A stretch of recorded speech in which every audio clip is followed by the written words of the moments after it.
At 3:47 a.m., Elena Martinez sits in a rain-soaked safe house, staring at a television screen that's destroying her entire world. The man she abandoned everything for, Adrian Moretti, the most dangerous crime boss in the city, stands at an altar in a $1,000 suit, sliding a ring onto another woman's finger. 6 months ago, he promised her freedom. He promised her forever. He promised he would choose her over his empire. She left her life, her career, her identity behind to wait for him. Now she understands the truth. She was never his choice. She was always his secret, his lie, his biggest mistake. If you want to see how Elena rises from this betrayal, stick around until the end. And don't forget to hit that like button and comment what city you're watching from. I want to see how far this story travels. The rain hadn't stopped for 3 days. Elena Martinez pressed her forehead against the cold window of the safe house, watching water streak down the glass in patterns that looked like tears. Her reflection stared back, hollow eyes, tangled dark hair, a face she barely recognized anymore. The bruise on her left cheekbone had faded to a sickly yellow-green, a souvenir from a week ago when everything started falling apart. Her phone sat on the table behind her, screen dark, silent. It had been silent for 48 hours. "He's coming," she whispered to herself, the words tasting like desperation.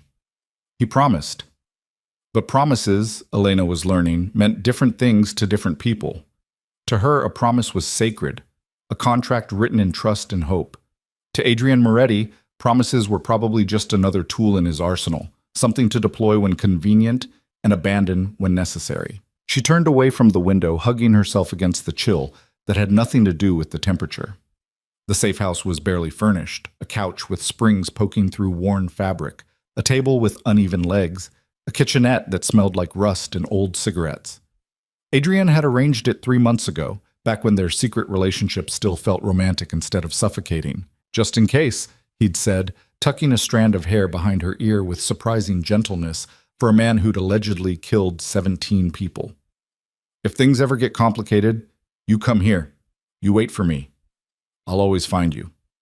Elena walked to the table and picked up her phone, checking for the 100th time. No missed calls, no texts, no word from the man who'd turned her entire existence upside down and promised to put it back together in a better configuration. The television in this corner flickered with late-night programming, infomercials, and old movies.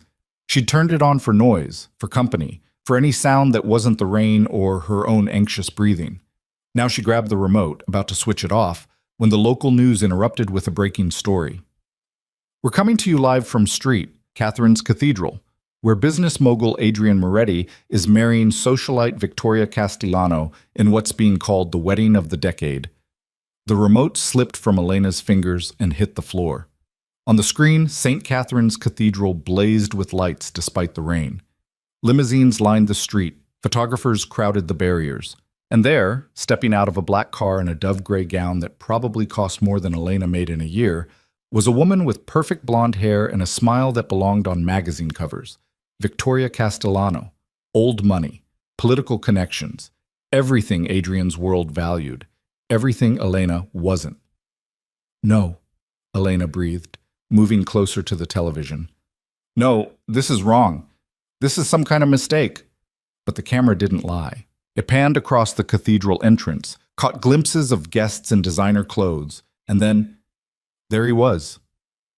Adrian Moretti stood at the altar in a charcoal suit that fit him like it was painted on, his dark hair perfectly styled, his expression unreadable. The same man who'd held Elena 3 nights ago and sworn he was leaving his empire, his obligations, his entire blood-soaked legacy behind. The same man who'd traced her scars and kissed her wrists and promised her a small house by the ocean where nobody would know their names. "We're just waiting for the ceremony to begin," the reporter narrated. "Sources say this union represents a significant alliance between the Moretti and Castellano families." Elena's legs gave out. She sank onto the couch, unable to tear her eyes away as the ceremony began. As Adrian took Victoria's hands, as some priest Elena couldn't hear spoke words that were supposed to mean forever. Her phone buzzed. She grabbed it with shaking hands, hoping, praying for an explanation, an apology, anything. Unknown number. "He played you. Get out of the safe house. They're coming." Elena stared at the message, her brain struggling to process. Before she could respond, before she could think, the television showed Adrian sliding a ring onto Victoria's finger. The kiss was perfunctory, businesslike, but it was real. He'd married her. He'd actually married someone else. Elena turned off the television with numb fingers. The silence that followed was somehow louder than the news had been. She sat in the dark safe house, in the city that had become her prison, and felt something inside her chest crack clean in half. 6 months ago, she'd been someone else entirely. So, 6 months earlier. Trauma 2, we've got an incoming GSW, ETA, 3 minutes. Elena yanked on fresh gloves, her fourth pair that shift. St. Mary's emergency department on a Friday night was controlled chaos, screaming kids with broken bones, elderly patients with chest pain, the usual parade of humanity at its most vulnerable. "What have we got?" she called to the paramedics bursting through the doors. Male, approximately 35, single gunshot wound to the left shoulder, significant blood loss. Elena's training kicked in as they transferred the patient to the gurney. But when she got her first clear look at his face, something in her chest stuttered. He was beautiful in a dangerous way. Sharp jawline, darkened with stubble, dark hair matted with sweat and rain. Gray eyes that locked onto hers with an intensity that should have been impossible for someone who'd been shot, even unconscious. He looked like trouble.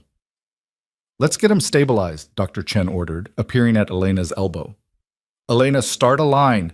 She worked on autopilot, finding a vein despite the man's compromised circulation. His skin was surprisingly warm under her fingers. She noticed scars, old ones, professional ones. This wasn't his first time being hurt. "Vitals?" Dr. Chen demanded. "BP 80/50 and dropping," Elena reported. "Heart rate 140. The man's eyes snapped open. Despite the blood loss, despite the pain he had to be in, those gray eyes found Elena's face and stayed there. "You're safe?" she said instinctively, the words she told every scared patient. "We're going to take care of you." His hand shot out, grabbing her wrist with surprising strength. "Don't," he gasped. "Don't call police. Sir, you need to stay calm. Promise me." Blood flecked his lips. "No police? Promise." Dr. Chen was already calling orders, preparing for surgery. Elena should have pulled away, should have followed protocol. Gunshot wounds required police reports. But something in his eyes, desperation mixed with command, made her nod. "I promise," she whispered. His grip loosened. He slipped back into unconsciousness. 3 hours later, after surgery removed the bullet and stabilized him, Elena sat at the nurse's station completing charts. She'd almost forgotten about the mystery patient when 2 men in expensive suits appeared in the waiting room. "We're here for the John Doe," one said. "The GSW in OR2. Elena's spine straightened. "I'm sorry, but we can't release patient information. We're family," the second man said smoothly, too smoothly. "His brothers. We've been worried sick." They didn't look worried. They looked like predators sizing up prey. "I'll need to verify with the patient," Elena said, keeping her voice steady. The first man smiled, and it was the kind of smile that made Elena's nursing instincts scream danger. "Of course. We'll wait." Elena walked to the recovery room where their mystery patient was sleeping off anesthesia. She closed the door carefully behind her and moved to his bedside. "Hey," she said softly, touching his uninjured shoulder. "You need to wake up." His eyes opened slowly, still hazy with drugs. "Angel?" "Nurse," Elena corrected. "And you've got company claiming to be your brothers." "Something tells me that's not true." The haziness vanished instantly. He tried to sit up, grimacing at the pain. "How many?" "2. Suits. Expensive watches. Bad vibes." "Fuck." He swung his legs off the bed, moving like someone accustomed to working through pain. "I need to leave." "You just had surgery." "I need to leave now." He fixed those gray eyes on her. "They're not my brothers. They're here to finish what the bullet started." Elena's heart hammered. This was beyond her scope, beyond anything in her nursing textbooks. "There's a service exit." "Show me." She shouldn't have. Every regulation, every policy, every ounce of common sense said she should call security. But Elena had grown up in neighborhoods where you learned to recognize genuine fear versus manipulation.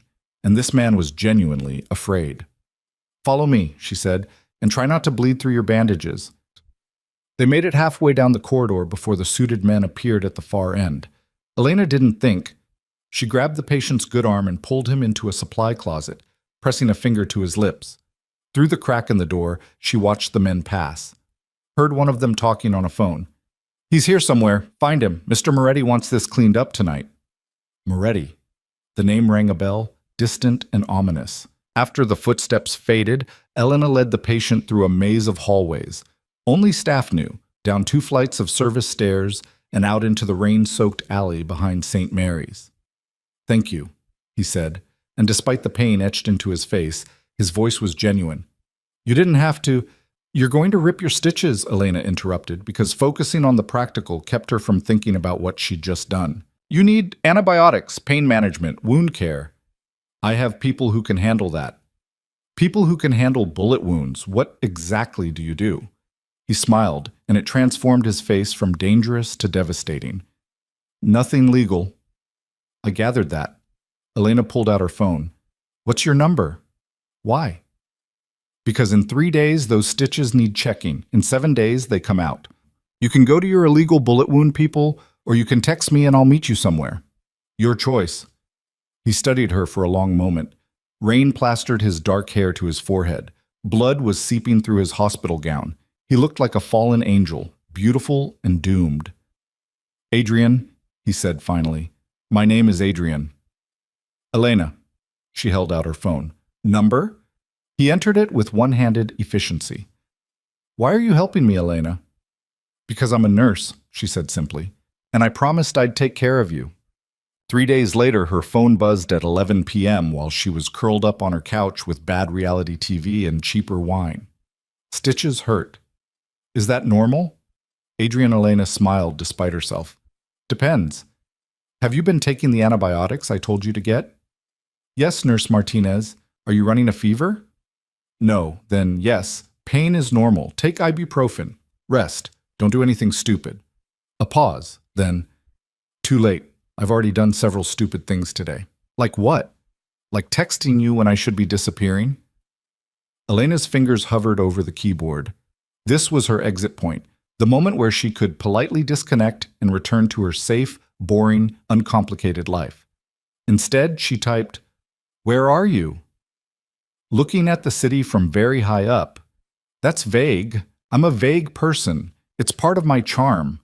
I haven't noticed any charm yet. Then I'm doing something wrong. Let me fix that. Can I see you?" Every rational cell in Elena's brain screamed no. This man was trouble-wrapped in expensive tailoring and danger. He'd been shot by people who wanted him dead. He'd admitted to doing illegal things. "Tomorrow," she typed.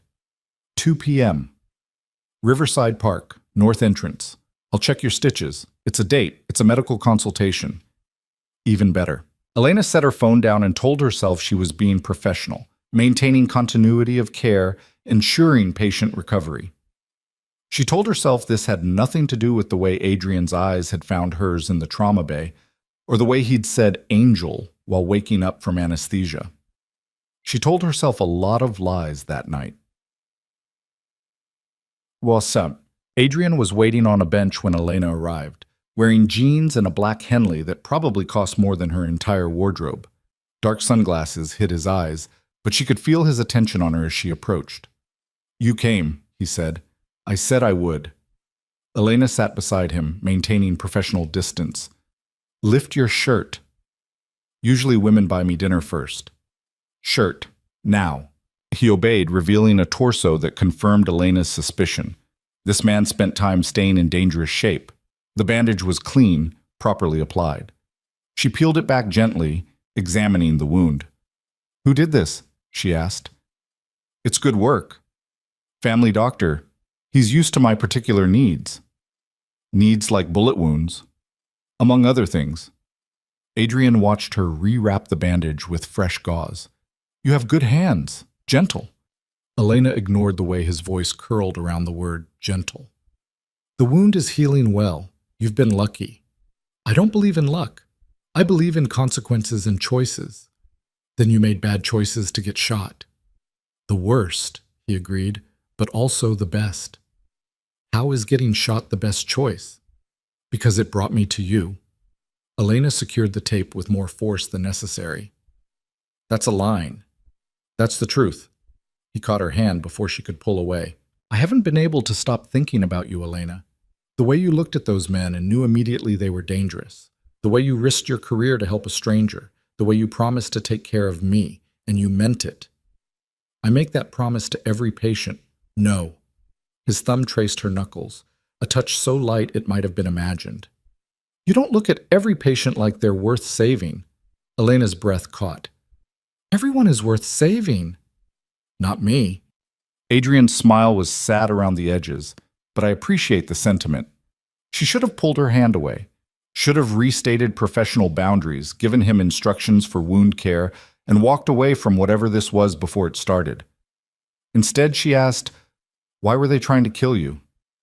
"Long story. I've got time." Adrian studied her for a moment, then removed his sunglasses. Those gray eyes were clearer now and infinitely tired. "My father runs a business empire.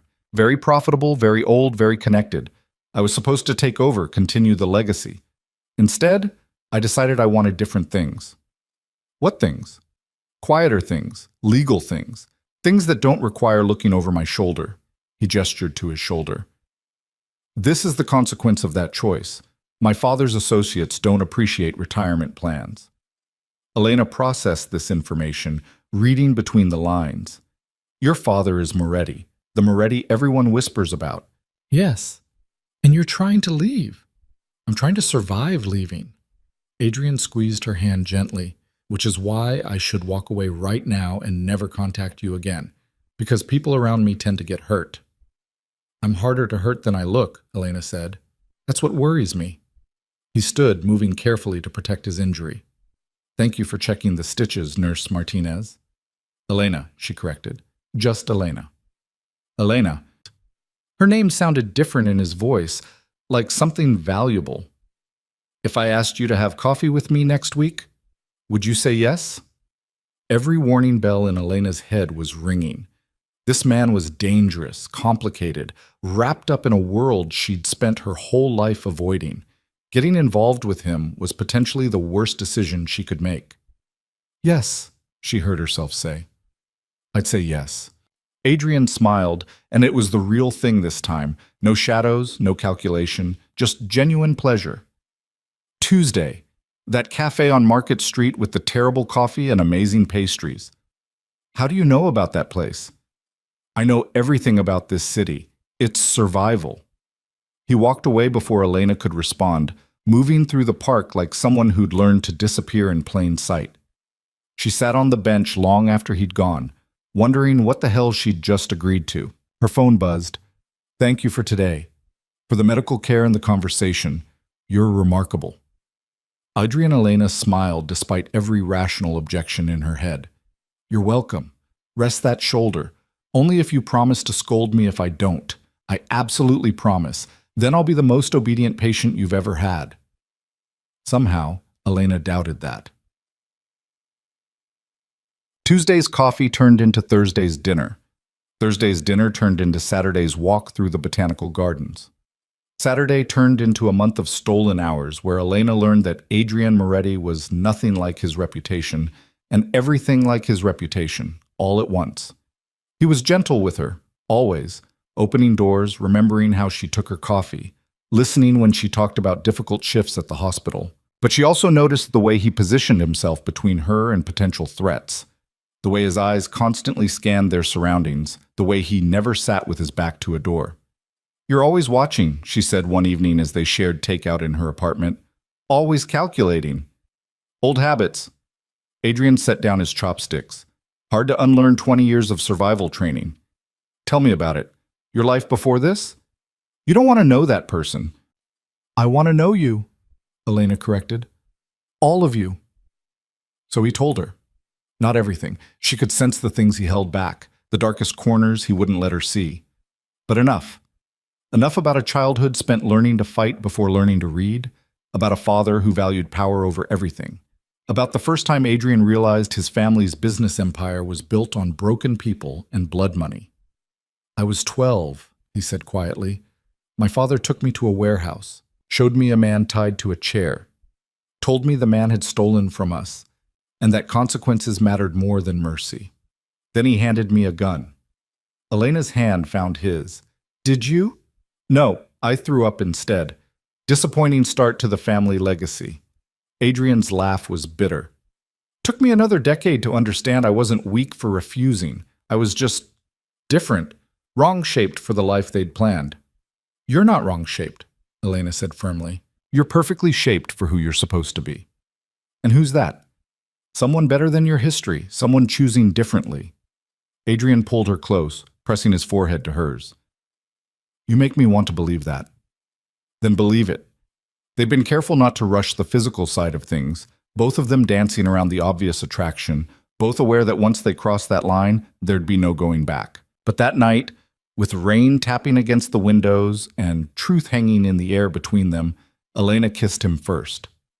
It started gentle, a question more than a demand.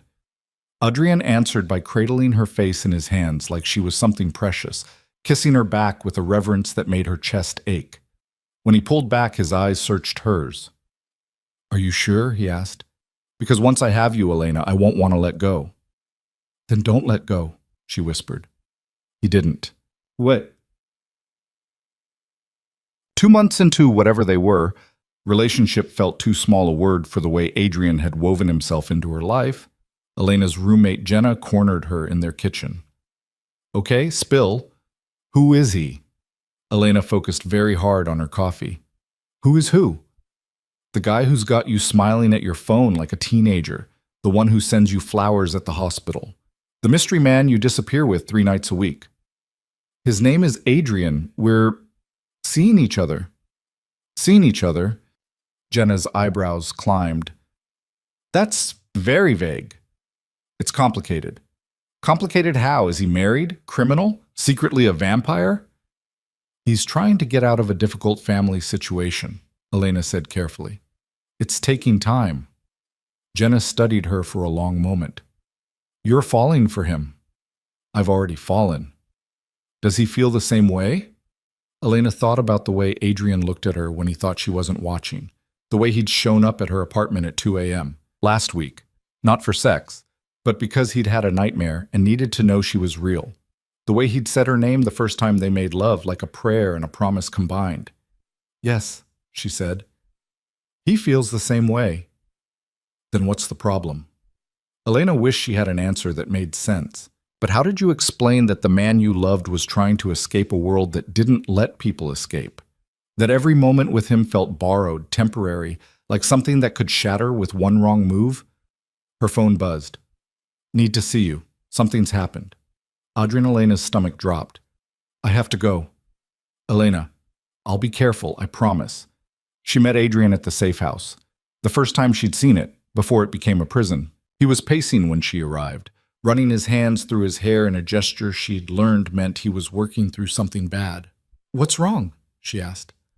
My father knows about you. The words hit like a punch. How? I don't know. Someone saw us, reported back. It doesn't matter how. Adrian grabbed her shoulders, urgent and afraid in a way she'd never seen. Elena, you need to understand what this means. My father doesn't tolerate distractions. He'll see you as leverage, a weakness to exploit. Then we'll be careful. We can't be careful enough. His voice cracked. Do you know what he did to the last person I cared about? Do you want me to describe it? Adrian, he had her killed, Elena, slowly, made sure I knew every detail. I was 17 and I loved her, and he killed her to teach me a lesson about priorities. Elena's breath froze. You never told me because I never wanted you to know that side of my life. But now you need to know. You need to understand what my father is capable of. Adrian's hands shook against her shoulders. I can't lose you. I won't survive losing you. Then what do we do? He pulled back, composing himself with visible effort. I have a plan. It's been in motion for months. Legitimate business ventures, legal documentation, everything I need to completely separate from the family. But it takes time and leverage and one very specific piece. What piece? There's someone my father wants me to marry, Victoria Castellano. Old money, political connections, everything that would strengthen the empire. If I agree to the engagement, it buys me time, makes him think I'm falling in line. Meanwhile, I finalize my exit strategy. Elena's chest constricted. You want to marry someone else? I want to pretend to marry someone else, Adrian corrected fiercely. There's a difference. The engagement would be public, formal, all the right moves to keep my father satisfied. But it wouldn't be real. Nothing about it would be real. How long? 6 months. Maybe less if I can accelerate the timeline. And then I'm out, Elena. Completely out. New identity, new city, new life. A life I want you in every second of. She wanted to believe him, wanted to trust that this would work, that they could outsmart a crime empire with decades of power and violence behind it. He'll hurt you, Elena whispered. If he finds out you're planning to leave, he won't find out. I've been careful. And once I'm gone, I'm taking evidence with me, enough to keep him from ever coming after us. Insurance. Us. Us, Adrian confirmed. He cupped her face, thumb brushing her cheekbone. I know I'm asking a lot. I know this sounds insane, but I swear to you, Elena, 6 months from now, we'll be somewhere quiet, somewhere safe. Somewhere we can just be two ordinary people who fell in love in the messiest possible way. I don't want ordinary, Elena said. I just want you. You have me. You'll always have me. He kissed her, soft and desperate. Will you wait for me? Can you do that? Elena thought about the rational choice, the safe choice, the choice every fiber of her nurse training said she should make. Then she thought about Adrian's smile when he brought her terrible coffee, his hands gentle on her skin, the way he'd trusted her with his darkest truths. I'll wait, she said. I'll wait as long as it takes. 6 months, he promised. And then we disappear together. The engagement announcement hit the society pages 2 weeks later. Elena saw it while scrolling through news during a break at the hospital. Adrian Moretti and Victoria Castellano, the merger of two powerful families, the romance of the decade. The photo showed them at some charity gala, Adrian in a tuxedo and Victoria in diamonds. They looked perfect together, matched, like they'd been designed by the same expensive architect. Elena's phone buzzed. Don't believe what you see. None of it's real. Only you are real. Adrian. She wanted to believe him. She tried. But as the weeks crawled past and their secret meetings became more rushed, more careful, more afraid, Elena felt something shifting inside her, some certainty cracking. I miss you, she said one night in the safe house, wrapped in Adrian's arms after he'd made love to her like she was something he was trying to memorize. I'm right here. You're at galas with her, dinner parties, fundraisers. I see the photos. Photos aren't truth. Adrian tilted her chin up. Truth is this, you and me. What we have when nobody's watching. When do we stop hiding? Soon. He kissed her forehead. I promise. Soon. But soon became a moving target. The engagement stretched from formal to serious. Wedding plans began, tentative dates, venue options, dress fittings that Victoria apparently enjoyed narrating to anyone who'd listen. 3 months in, Elena sat in her apartment while Jenna watched her with worried eyes. You're disappearing, Jenna said bluntly. Into him. Into this secret relationship that's taking everything and giving you nothing back.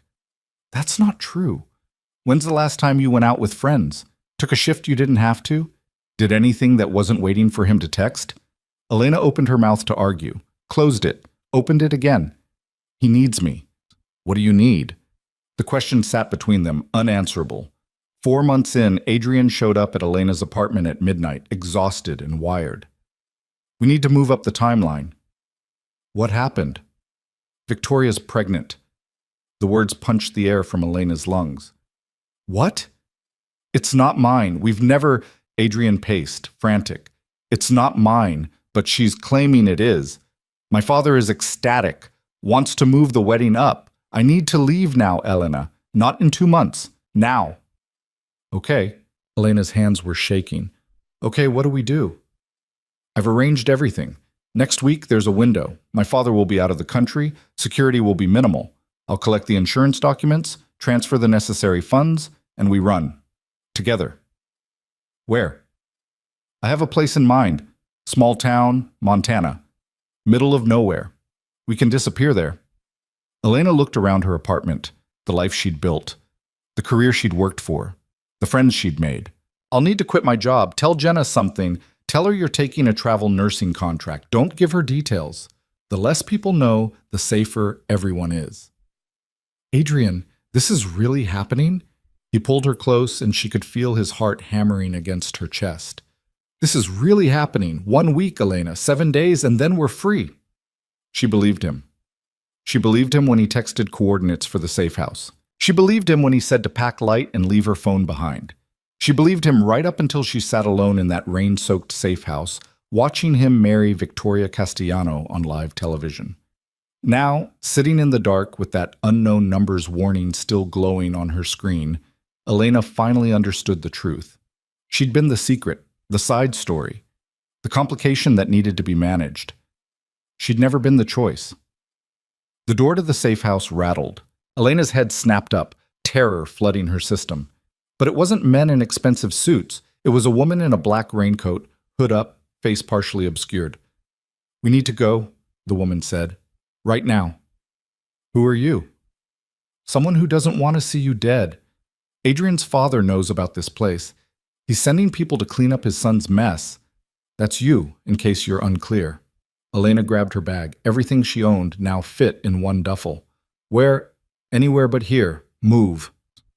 They ran through rain-soaked streets, the woman moving with the same predatory efficiency as Adrian. Ex-military, Elena's brain cataloged distantly. Trained, dangerous. 3 blocks away, the woman pulled Elena into a 24-hour diner, shoved her into a back booth. "Coffee?" the woman ordered the waitress. 2 cups, black. Elena studied her rescuer in the fluorescent light. Mid-30s, sharp features, eyes that had seen violence and made peace with it. "Who are you?" Elena asked again. "Name's Reese. I work for people who have an interest in keeping Moretti's world destabilized. Your destabilization." "I'm what?" "You're proof his golden son was planning to run, that Adrian was gathering evidence to use against his own father. That information is valuable." Reese sipped her coffee. "So valuable that Moretti Sr. wants you gone before you can tell anyone what you know." "I don't know anything." "You know Adrian was leaving. You know about the insurance documents. You know enough to be a problem." The coffee arrived. Elena wrapped her hands around the cup, trying to stop shaking. "Did Adrian know? That his father would send people after me?" Reese's expression softened slightly. "I think Adrian believed he was smarter than he was. I think he genuinely planned to run with you. But when his father threatened everyone you'd ever cared about unless Adrian went through with the wedding, he chose what he thought was the noble option. But he left me here to die. He left you here thinking you'd be safe. Different thing. Still stupid, but different." Elena laughed, and it came out broken. "So what now? You're my bodyguard?" "I'm your exit strategy. I can get you out of this city, set you up somewhere new. But you need to understand, if you surface, if you contact anyone from your old life, Moretti finds you, and then my job gets a lot harder." "Why do you care?" "I don't, but my employers do, and they pay well." Reese slid a phone across the table. "There's one number in here. Mine. You run into trouble, you call. Otherwise, you disappear. New name, new city, new life. Can you do that?" Elena thought about St. Mary's emergency department, about Jenna, about the version of herself who'd believed in Adrian's promises. "Yes," she said. "I can do that." "Good." Reese stood. "There's a bus leaving in 40 minutes for Denver. Be on it. There's an envelope taped under your seat, cash, ID, instructions. Follow them exactly." "What about Adrian? What about him? Does he know I'm alive?" Reese's smile was thin and sharp. "He knows. Got a message through right before the ceremony. Told him you were safe and he was a coward. Don't expect that information brought him much comfort during his vows." She left Elena sitting in the diner booth, watching rain streak the windows. Somewhere across the city, Adrian Moretti was dancing with his new wife, playing the role his father demanded. Somewhere, men were searching a safe house for a woman who was already gone. Elena finished her coffee and stood. She left exact change on the table. No credit card trail. No unnecessary interaction. She walked to the bus station like someone who'd practiced disappearing because, in a way, she had been. She'd been disappearing into Adrian's world for 6 months, erasing herself piece by piece. Now, it was time to find out who Elena Martinez was when she stopped waiting for someone else to choose her. The bus pulled away from the station at 4:23 a.m. Elena didn't look back. Denver smelled like exhaust and failed dreams. Elena stepped off the bus into morning light that felt too bright, too ordinary for someone whose entire world had imploded 12 hours earlier. Her legs were stiff from the overnight ride, her eyes gritty from not sleeping, her brain still trying to process the gap between what she'd believed and what was real. The envelope Reese had left contained $3,000 in cash, a Colorado driver's license with Elena's photo, but a different name, Sarah Chen, and a handwritten note with an address in a neighborhood Elena had never heard of. Stay here 2 weeks. Keep your head down. I'll be in touch. R. The apartment was a fourth-floor walk-up in a building that had seen better decades. Peeling paint, a radiator that clanked like it was trying to communicate in Morse code, windows that overlooked a parking lot where broken glass sparkled in the weak sunlight. It was the opposite of everything Adrian had promised. No ocean view, no quiet peace, no fresh start that felt clean. It was perfect. Elena dropped her duffel bag on the sagging couch and stood in the middle of the empty living room, waiting to feel something. Anger, maybe. Grief.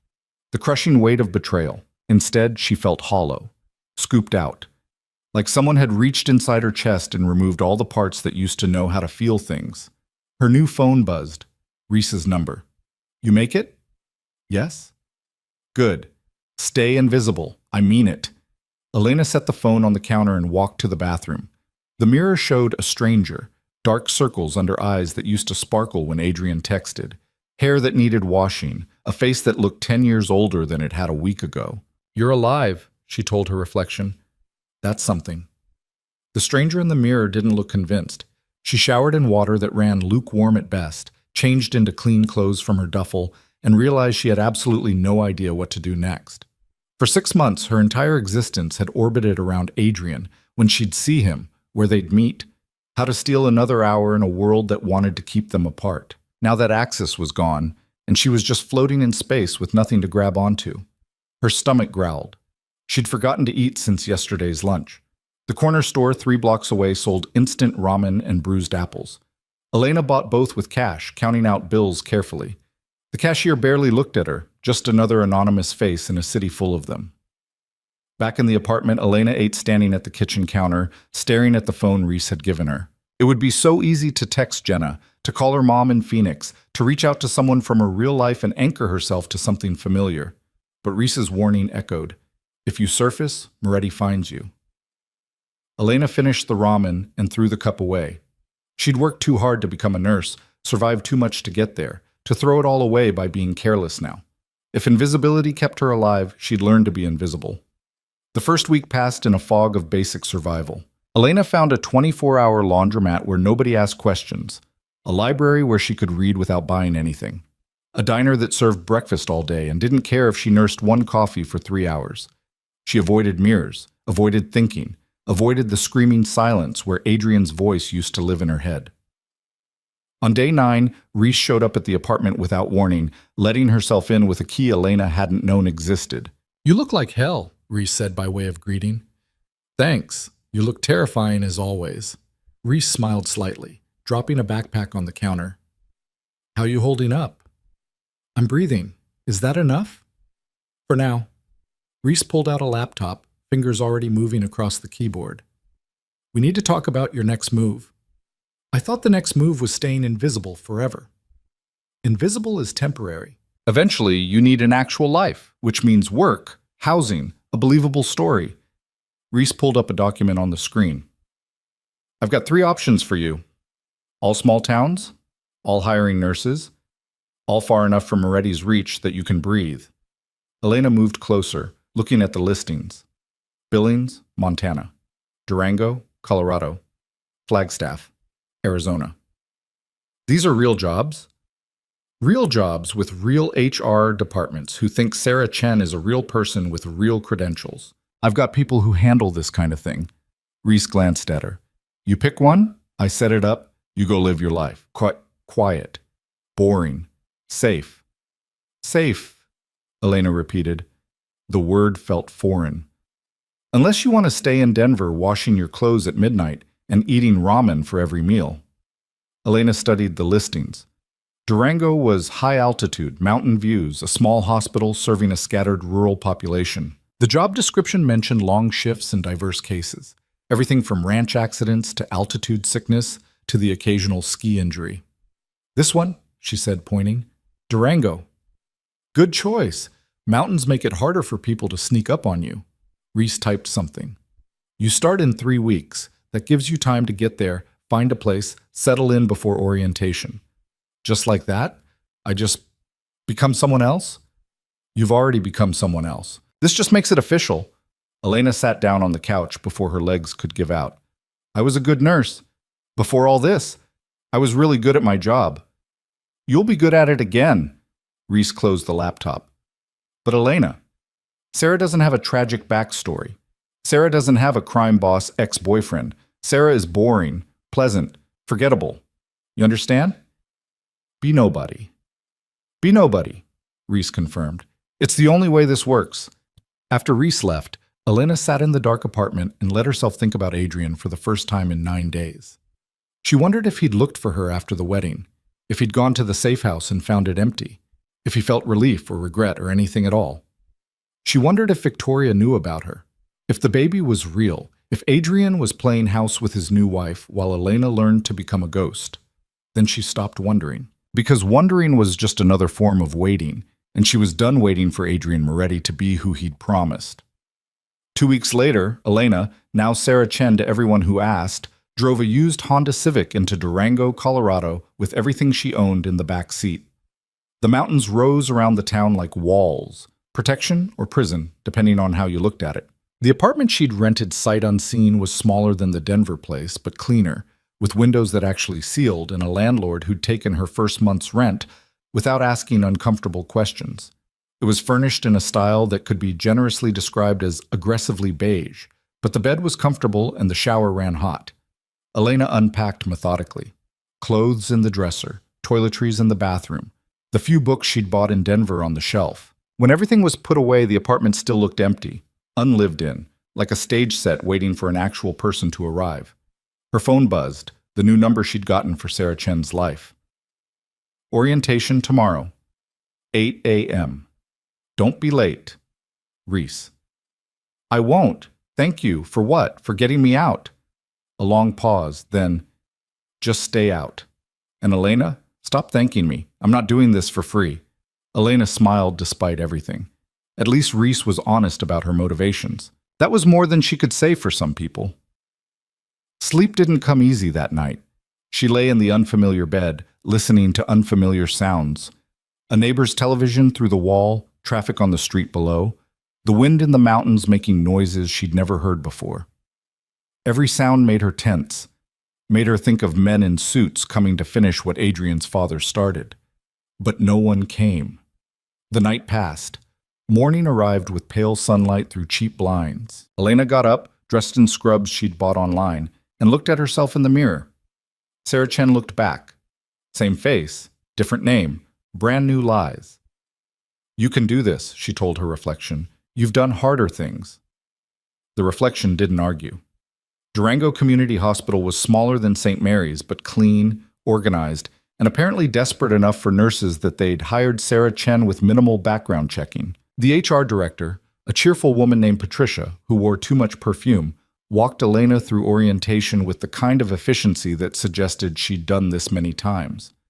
You'll be on the med-surg floor to start, Patricia explained, handing Elena a badge with Sarah's name and photo. 12-hour shifts, 3 days a week usually, though we might need you for extra coverage during ski season. Dr. Morrison runs a tight ship, but he's fair. Questions? No, ma'am. Good. Cafeteria's on the second floor. Break room has decent coffee if you don't mind it strong. And we're one big family here, so don't be shy about asking for help. Patricia smiled. We're glad to have you, Sarah. The name still felt wrong in Elena's ears, but she smiled back. Glad to be here. The first shift was exactly what Elena needed. Too busy to think. Too focused on patient care to spiral into her own head. A rancher with a compound fracture from a horse accident. A kid with appendicitis. an elderly woman with pneumonia who reminded Elena of her grandmother and made her chest ache with homesickness for a life she couldn't have anymore. She worked on autopilot, her training carrying her through assessments and medication administration, and the thousand small tasks that made up a nurse's shift. It felt good to be useful again, to have a purpose beyond survival. During her lunch break, another nurse, young, blonde, aggressively friendly, sat down across from her in the cafeteria. "You're the new girl," she said. "Sarah, right? I'm Katie. Been here 2 years. You'll love it once you get used to the pace." "Thanks, still figuring everything out." "Where'd you work before?" Elena had practiced this answer. "Small clinic in Nevada. Wanted a change of scenery." "Well, you picked the right place for scenery. Mountains are gorgeous, towns small enough that you actually know your neighbors, and the hiking is incredible if you're into that." Katie bit into her sandwich. "You got family here?" "No, just me." "Boyfriend? Girlfriend?" "Single," Elena said, and the word tasted like ash. "Good. The dating pool here is small but quality. I'll introduce you around." Katie grinned. "Unless you're one of those married to the job types? Just focused on settling in right now." "Fair enough. But when you're ready for a night out, you let me know. There's this bar downtown that does trivia on Thursdays, and our team desperately needs someone with actual brain cells." Elena found herself smiling. "I'll think about it." After her shift, she drove back to her empty apartment and stood in the shower until the water ran cold. She'd survived day 1 of her new life. Tomorrow she'd survive day 2. Eventually, maybe, it would stop feeling like survival and start feeling like living. Her personal phone, the one Reese had given her, buzzed as she was getting into bed. How was day 1? Exhausting. Good. Anyone ask questions? Nothing I couldn't handle. Keep it that way. Elena set the phone down and stared at the ceiling. Somewhere, in a city she couldn't name, Adrian was probably lying in bed next to his wife. Probably thinking about his empire and his father's expectations and all the choices that had led him to that moment. Probably not thinking about Elena at all. She turned off the light and closed her eyes, willing sleep to come. The weeks blurred together. Elena, Sarah, fell into a rhythm. Work 3 days, recover 2 days, repeat. She learned the hospital's systems, the staff's personalities, the subtle politics that existed in every workplace. She kept her head down, did her job well, and slowly, carefully, built a life that looked almost normal. Katie kept her promise about trivia night. Elena went once, mostly to seem like a regular person who did regular things. Their team came in third, and afterward Katie dragged her to a different bar where the music was too loud and the beer was cheap. "So what's your story?" Katie asked, slightly drunk and completely nosy. "And don't give me that Nevada clinic crap. Nobody moves to Durango for no reason." "Needed a fresh start," Elena said, which was true enough. "Bad breakup?" "Something like that." "Was he an asshole?" Elena took a long drink of her beer. "He was complicated." Complicated is just another word for asshole with a good excuse. Katie signaled for another round. "You're better off without him, whoever he was." "I know." "Do you, though? Because you've got that look. That still checking my phone look. That maybe he'll call look." Elena set down her beer carefully. "He's not going to call." "Good. Because you seem nice, Sarah, and nice people don't deserve complicated assholes." Katie raised her glass. "To fresh starts and better choices." Elena clinked her glass against Katie's and pretended the toast didn't make her want to cry. 3 months into Durango, Elena had a life that looked real from the outside. She had an apartment with furniture she'd picked out herself. She had coworkers who invited her to things. She had a routine, a paycheck, a name that people called her without irony. She had everything except the truth. The nightmare started around month 4. Always the same. Elena sitting in the safe house, watching the television, seeing Adrian marry Victoria over and over again in an endless loop.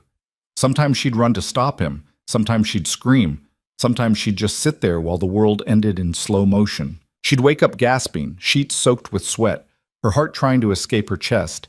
Then she'd remember where she was, who she was supposed to be, the careful lies she'd built around herself like armor. Dr. Morrison noticed first. He caught her in the break room one morning after a particularly bad night, her hand shaking as she tried to pour coffee. You okay, Sarah? Fine.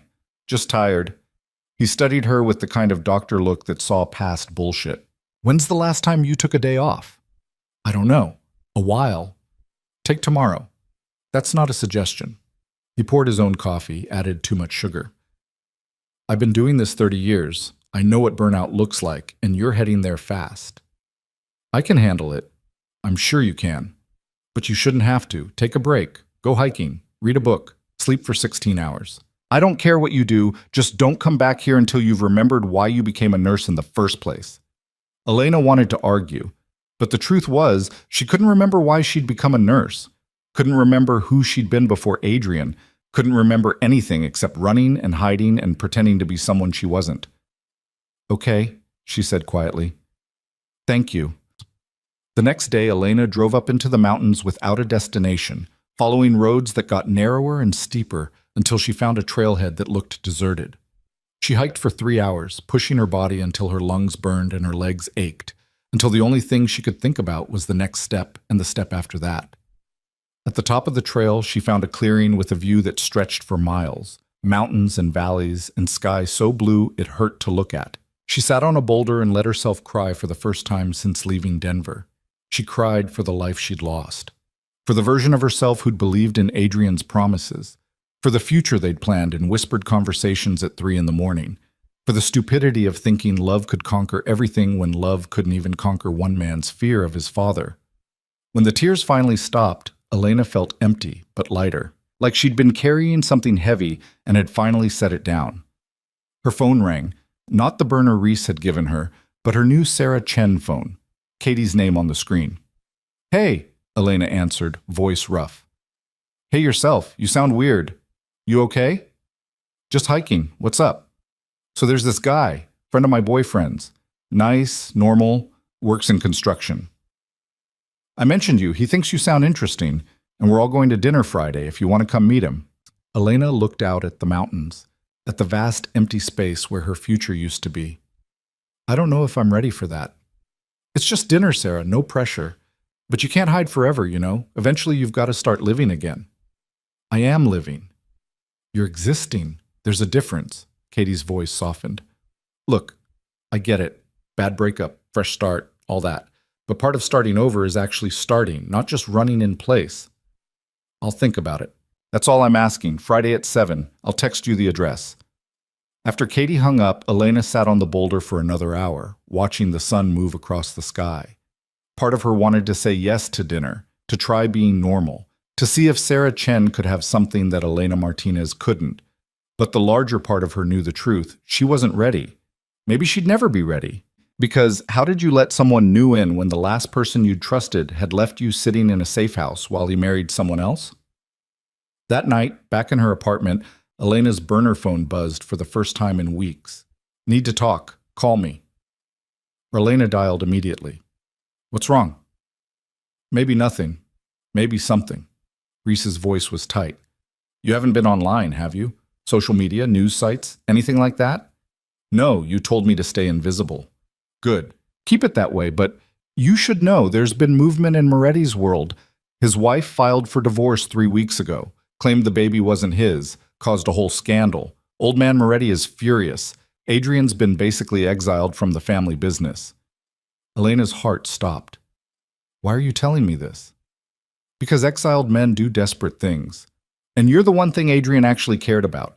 If he's looking for something to grab onto, he might come looking for you. He doesn't know where I am. He's got resources, Elena. Maybe not family resources anymore, but connections, money, motivation.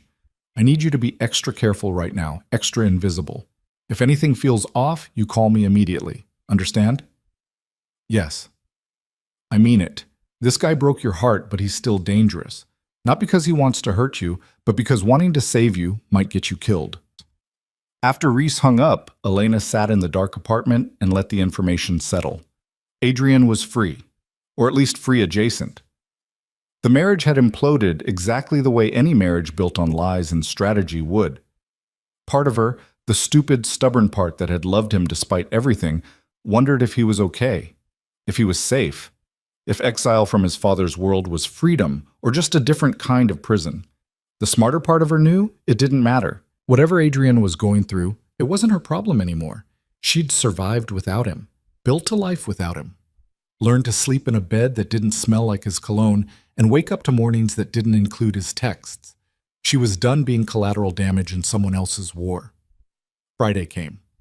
Elena almost didn't go to dinner. She stood in her apartment dressed in jeans and a sweater that Katie had proclaimed cute but approachable, and seriously considered calling with an excuse about a migraine or a last-minute shift.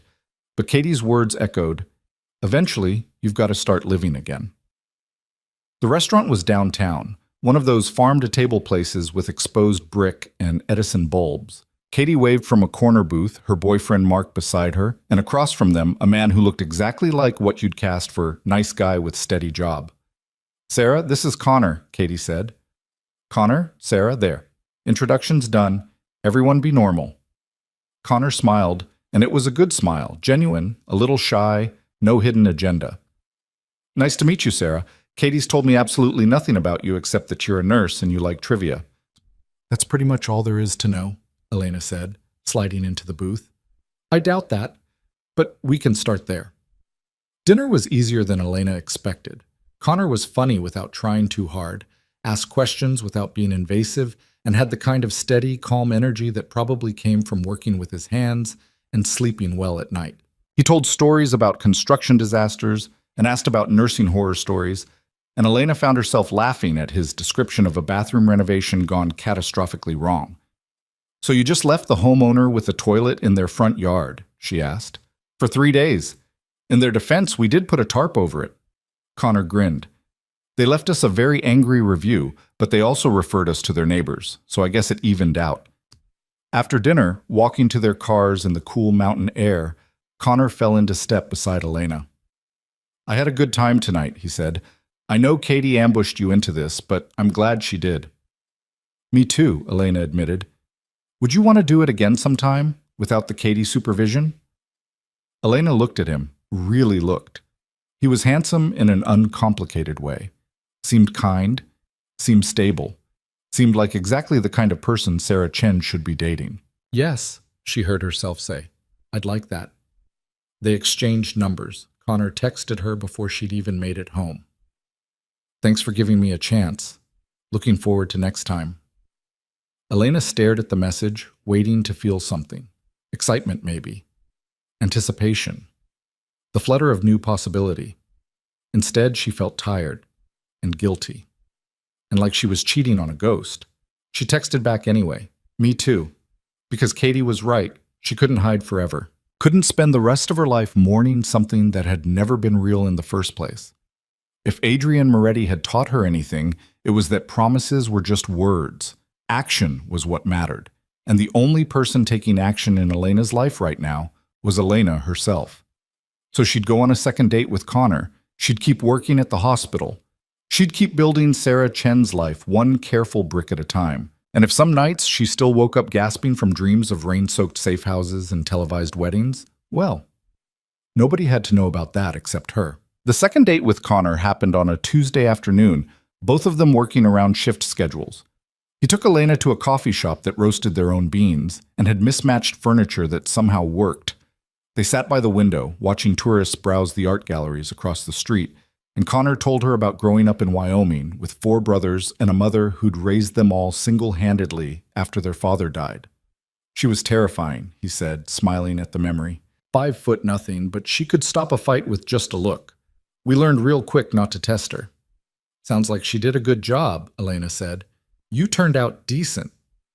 Decent. That's the kindest review I've gotten in months. Connor stirred sugar into his coffee. What about you? Family? Elena had practiced this answer too, but it still felt like swallowing glass. My mom's in Arizona. We talk sometimes. I'm an only child. Close with her? We're working on it. Connor nodded like he understood complicated family dynamics, which maybe he did. And before Durango, Katie said you worked in Nevada. Small clinic, nothing exciting. Elena redirected before he could ask follow-up questions. How'd you end up in construction? He let her change the subject. launching into a story about dropping out of college after one semester because he couldn't sit still in classrooms, how he'd started as a laborer on a framing crew and worked his way up. Elena listened and laughed at the right moments and felt like a fraud the entire time. Because Sarah Chen could sit here and have coffee with a nice man who had no idea she was a lie. But Elena Martinez was still somewhere in the cracks, screaming that this was wrong, that pretending to be normal when your entire life was built on running and hiding wasn't fair to anyone. "You got quiet," Connor observed. "I'm boring you, aren't I?" "No, sorry, just tired, long shift yesterday. We can cut this short if you need to rest." "No," Elena said quickly. "I'm fine. Tell me about the project you're working on now." So he did, and Elena focused on being present, being Sarah, being someone who could have uncomplicated coffee dates without ghosts sitting at the table. After coffee, Connor walked her to her car. "I'd like to see you again," he said, "if you're interested." "I am," Elena replied and tried to mean it. But what? You've got a but in your voice, like you're interested but also hesitant, and that's okay. I just want to know where I stand. Elena looked at him, really looked. He deserved honesty, or at least as much honesty as she could give without destroying the careful architecture of her lies. "I got out of something complicated," she said carefully, "and I'm still figuring out how to be uncomplicated. So if I'm weird or distant sometimes, it's not you. It's just me trying to get my head straight." Connor considered this. Complicated X? Very. "He hurt you?" "Not the way you're thinking, but yeah, he hurt me." "Well, he's an idiot." Connor touched her shoulder, brief and gentle. "Take all the time you need, Sarah. I'm not going anywhere." After he left, Elena sat in her car and let the tears come. Because Connor was exactly what she should want: stable, honest, present. But wanting him felt like betraying something, even though the something she'd be betraying had already betrayed her first. Her burner phone buzzed. Reese. Update. Moretti's been spotted in Denver. Just him, no security detail. Looks like he's searching for something. Elena's hands tightened on the steering wheel. "How close?" "Not close enough to worry yet, but stay alert." "And Elena? If he finds you, don't be stupid. Call me before you do anything." "Like what?" "Like talking to him, like listening to whatever story he's selling, like believing him." Elena didn't respond. She drove back to her apartment, locked the door, checked the windows, and tried to convince herself that Adrian being in Denver meant nothing. Denver was a big city. Durango was hours away. He had no way of knowing where she was. But that night, she dreamed of him anyway. Not the wedding this time, something worse. Adrian standing in the rain outside her apartment, looking exactly like he had that first night in the emergency room. Wounded, desperate, real. In the dream, she opened the door. Let him in. Let him explain. In the dream, she forgave him. She woke up furious at herself. Work became her refuge. Elena threw herself into 12-hour shifts, picking up extra coverage, volunteering for the cases nobody else wanted. Anything to keep her brain occupied and her hands busy. Dr. Morrison noticed, of course.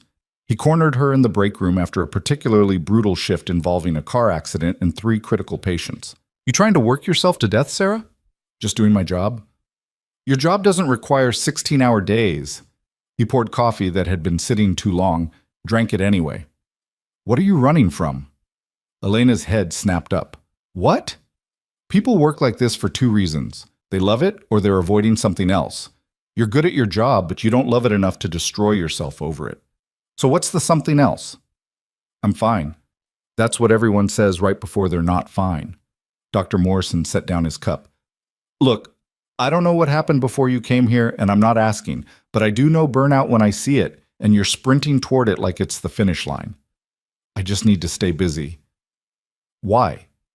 "Because staying busy meant not thinking, not remembering, not wondering if Adrian was actually looking for her, or if Reese was being paranoid. Not questioning whether she'd made the right choice in running, or if she should have stayed and fought for what they had." "Personal stuff," Elena said finally. "I'm dealing with it." "Are you?" "Because dealing with it usually involves actually dealing with it, not working yourself into the ground." Before Elena could respond, her pager went off. Trauma incoming. She grabbed it like a lifeline. "Saved by the emergency," Dr. Morrison said dryly. "But Sarah, This conversation isn't over. The trauma was a skiing accident, broken leg, possible internal bleeding, 19 years old and scared out of his mind. Elena worked on autopilot, establishing lines and running tests while the kids' friends hovered in the waiting room, all of them looking too young to be dealing with mortality. "Am I going to die?" the kid asked, teeth chattering from shock and pain. "Not on my watch," Elena promised. The same words she'd said to Adrian that first night. The same words that had started everything. She pushed the memory away and focused on saving the life in front of her. Later, after the kid was stable and heading to surgery, Elena found his friends in the waiting room. 3 college students who'd pooled money for a ski trip, now facing the reality that fun could turn dangerous in an instant. "He's going to be okay," Elena told them. "Surgery will fix the leg, and the doctors are watching for internal injuries, but he's young and healthy. He'll recover." One of the girls started crying. Her boyfriend put an arm around her, looking relieved and exhausted. "Thank you," he said, "for taking care of him." Elena nodded and walked away before they could see her own eyes watering, because she was thinking about Adrian's friends, if he had any, about who'd been there to take care of him when his world imploded, about whether he was alone now, exiled and searching, or if he'd found new people to trust. She was thinking about him too much. Again. Her phone buzzed. "Connor, hey, I know you're working, but wanted to say hi. Hope your shift is going okay." Elena stared at the message. Connor was safe. Connor was simple. Connor didn't come with fathers who ordered hits or empires built on blood or marriages of convenience that ended in public scandal. Shifts brutal, but managing. "Thanks for checking in. Want to get dinner when you're off? Or is that too presumptuous?" "Dinner sounds good. I'll text you when I'm done." She pocketed the phone and went back to work, trying to ignore the guilt that came with using Connor as a shield against her own thoughts. Dinner happened at a burger place Connor swore had the best sweet potato fries in Colorado. He wasn't wrong. Elena ate and listened to him talk about a deck renovation that had turned into a full structural overhaul, and tried to be present in the moment instead of wondering if Adrian had ever tried sweet potato fries or if his world of expensive restaurants and strategic dinners included things as simple as good fries and easy conversation. "You're doing it again," Connor said gently. "Doing what?" "Disappearing. You're sitting right here, but you're somewhere else." Elena set down her burger. "I'm sorry, I don't mean to preach. I'm not mad, just curious. Where do you go when you check out like that?" "Nowhere good." Connor waited, patient in a way that made Elena's chest ache. "I told you about my ex," she said finally. "The complicated one. I thought I was over it, thought I'd moved on, but apparently I'm worse at moving on than I thought." "How long ago did it end?" 6 months? Almost 7? That's not that long. Not for something that mattered. It shouldn't have mattered. It was a mistake from the beginning. But it did matter, Connor said. Otherwise you wouldn't still be stuck on it. Elena looked at her plate, at the half-eaten burger and cooling fries. "He promised me things. A future. A way out of the life he was stuck in. And I believed him. I left everything. My job, my friends, my apartment. I waited for him to keep his promise. And instead I watched him marry someone else on television while I sat alone in a place he'd told me was safe." The words came out flat, factual, like she was reciting someone else's story. Connor was quiet for a long moment. "That's brutal." "Yeah. And you're here now because you ran. I'm here because staying would have gotten me killed. His father doesn't like loose ends." "Jesus, Sarah." Connor reached across the table, covered her hand with his. "I'm sorry. I had no idea it was that serious. It's not your problem. Maybe not. But I'm making it my business to help you forget him, if you'll let me." Elena looked at their hands, Connor's rough with calluses and scars from work, hers marked with needle sticks and years of washing. Two people trying to build something normal out of the wreckage of their separate pasts. "I want to let you," she said honestly. "I'm just not sure I know how." "Then we'll figure it out together. No pressure, no timeline, just two people having dinner and seeing where it goes." It should have been romantic. It should have been exactly what Elena needed. Instead, it felt like settling. But maybe settling was what grown-ups did. Maybe the grand passion she'd had with Adrian was just the universe's way of teaching her what not to want. Maybe quiet and stable and safe was the actual goal, and everything else was just fireworks that burned too bright and left you with nothing but smoke. Okay, Elena said, let's see where it goes. Connor smiled, squeezed her hand, and signaled for the check. That night, Elena lay in bed and let herself think about Adrian for exactly 5 minutes. It was a trick she'd learned. Set a timer, allow the thoughts, then lock them away when the time was up. Contained grief was manageable grief. She thought about his hands on her skin, his voice in the dark, the way he'd looked at her like she was the only real thing in a world of performance and lies. She thought about believing him, trusting him, loving him so completely that she'd abandoned everything familiar to chase his promises. She thought about the wedding, about sitting alone, about understanding finally that she'd been a secret he'd kept, not a future he'd chosen. When the timer went off, Elena got up, washed her face, and went to bed. Tomorrow she'd work another shift. Tomorrow Connor would probably text something sweet. Tomorrow she'd continue building Sarah Chen's life one careful day at a time. Tomorrow Adrian would still be in Denver, searching for something he'd never find, because the Elena he'd known didn't exist anymore. The week passed in a blur of work and deliberate normalcy. Elena had coffee with Katie, went on another date with Connor, picked up an extra shift to cover for a sick coworker. She was so focused on performing normal that she almost missed the man watching her from across the hospital parking lot. Almost. Elena's nursing instincts, the ones that had kept her alive in bad neighborhoods and dangerous situations, screamed at her to notice. She looked up from unlocking her car and saw him standing near a black sedan. Expensive suit, dark hair, wrong posture for a visitor or patient.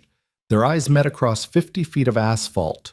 Not Adrian, but someone who worked for him, or had worked for him, or was looking for him. Elena knew the type.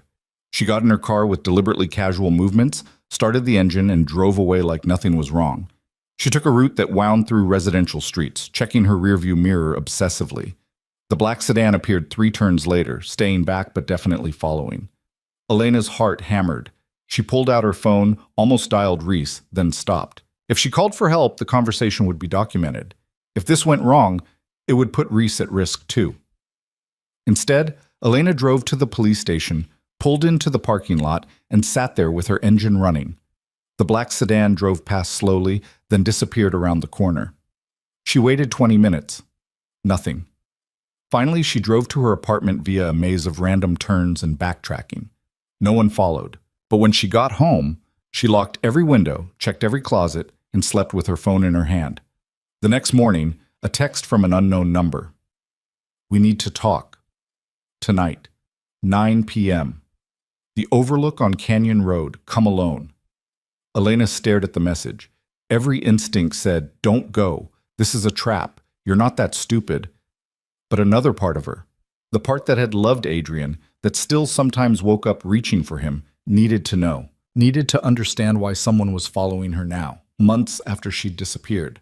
She texted Reese, got contacted, meeting tonight at 9, Canyon Road Overlook.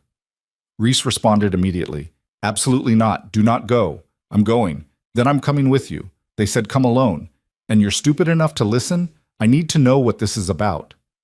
A long pause, then, fine, but I'm watching from distance. Anything goes wrong, I'm there in 30 seconds. Do not be a hero. Elena spent the day at work trying to focus on patients instead of the meeting. She failed spectacularly, nearly administering the wrong medication to a diabetic patient before Katie caught the error. Where's your head today? Katie demanded. Sorry, distracted. No kidding, you almost killed Mrs. Patterson. What's going on? Nothing, just tired. Katie studied her with narrowed eyes. You're a terrible liar, Sarah. Whatever it is, be careful, okay? I will. At 8:45, Elena drove up Canyon Road to the Overlook, where tourists took photos during the day. At night, it was deserted, just empty parking lot and a view of Durango's lights spread below like fallen stars. The black sedan was already there.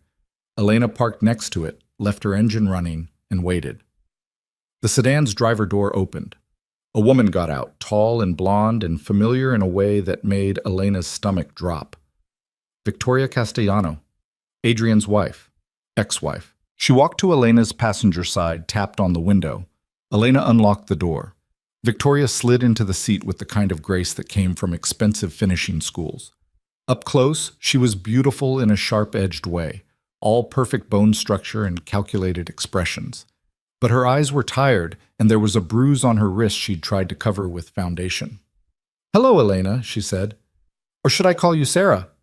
Elena's hands tightened on the steering wheel. "How did you find me?" "I'm good at finding things people want to keep hidden. Comes with the territory of being married to a Moretti." Victoria's smile was bitter. Or being divorced from one. "What do you want?" "The same thing you want. To make sure Adrian doesn't destroy any more lives." Victoria pulled out her phone, showed Elena a photo.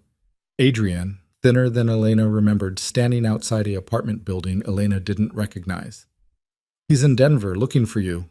He's been looking for months." "Why are you telling me this?" "Because I need you to understand something about my ex-husband. He's obsessed with saving you. Thinks if he finds you, explains everything, you'll forgive him and ride off into the sunset together." Victoria's voice was cold.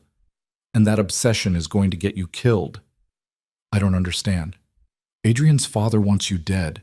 Has wanted you dead since the moment he found out about you. The only reason you're still alive is because Adrian convinced him you'd disappeared permanently, that you weren't a threat." Victoria leaned closer. "But if Adrian finds you, if he makes contact, his father will know, and he'll finish what he started." Elena's mouth was dry. "Why do you care?" "Because I spent 8 months married to a man who loved someone else, who talked in his sleep about ocean houses and fresh starts, who looked at me like I was a prison sentence." Victoria's composure cracked slightly. "I don't love Adrian. Never did. Our marriage was business, but I also don't want to watch him throw away his life for a woman who was smart enough to run." "So what are you asking me to do?" "Stay disappeared. If Adrian contacts you, don't respond. Don't meet him. Don't give him hope." Victoria's eyes were hard. "And if you care about him at all, you'll let him think you've moved on, because the only way he survives this is if he believes you're gone for good." "He married you," Elena said, the words tasting like poison, "while I waited for him. He made his choice. He made the only choice he could. His father threatened to kill your mother, your friends, everyone you'd ever cared about." Victoria pulled out a piece of paper, unfolded it.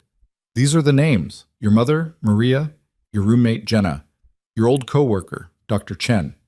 Adrian's father had files on all of them. Surveillance photos, detailed information about their routines."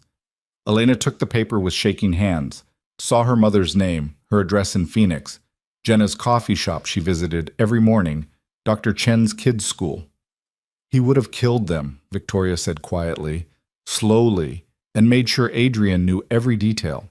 So Adrian chose the wedding, chose to let you think he'd betrayed you, because believing he was a coward was better than you watching everyone you loved die. The paper fell from Elena's fingers. "Why didn't he tell me?" "Because you would have done something stupid, tried to protect them, gotten yourself killed." Victoria picked up the paper, refolded it. "This way, you ran. You survived. You get to live a life he can't be part of. And you want me to keep living that life.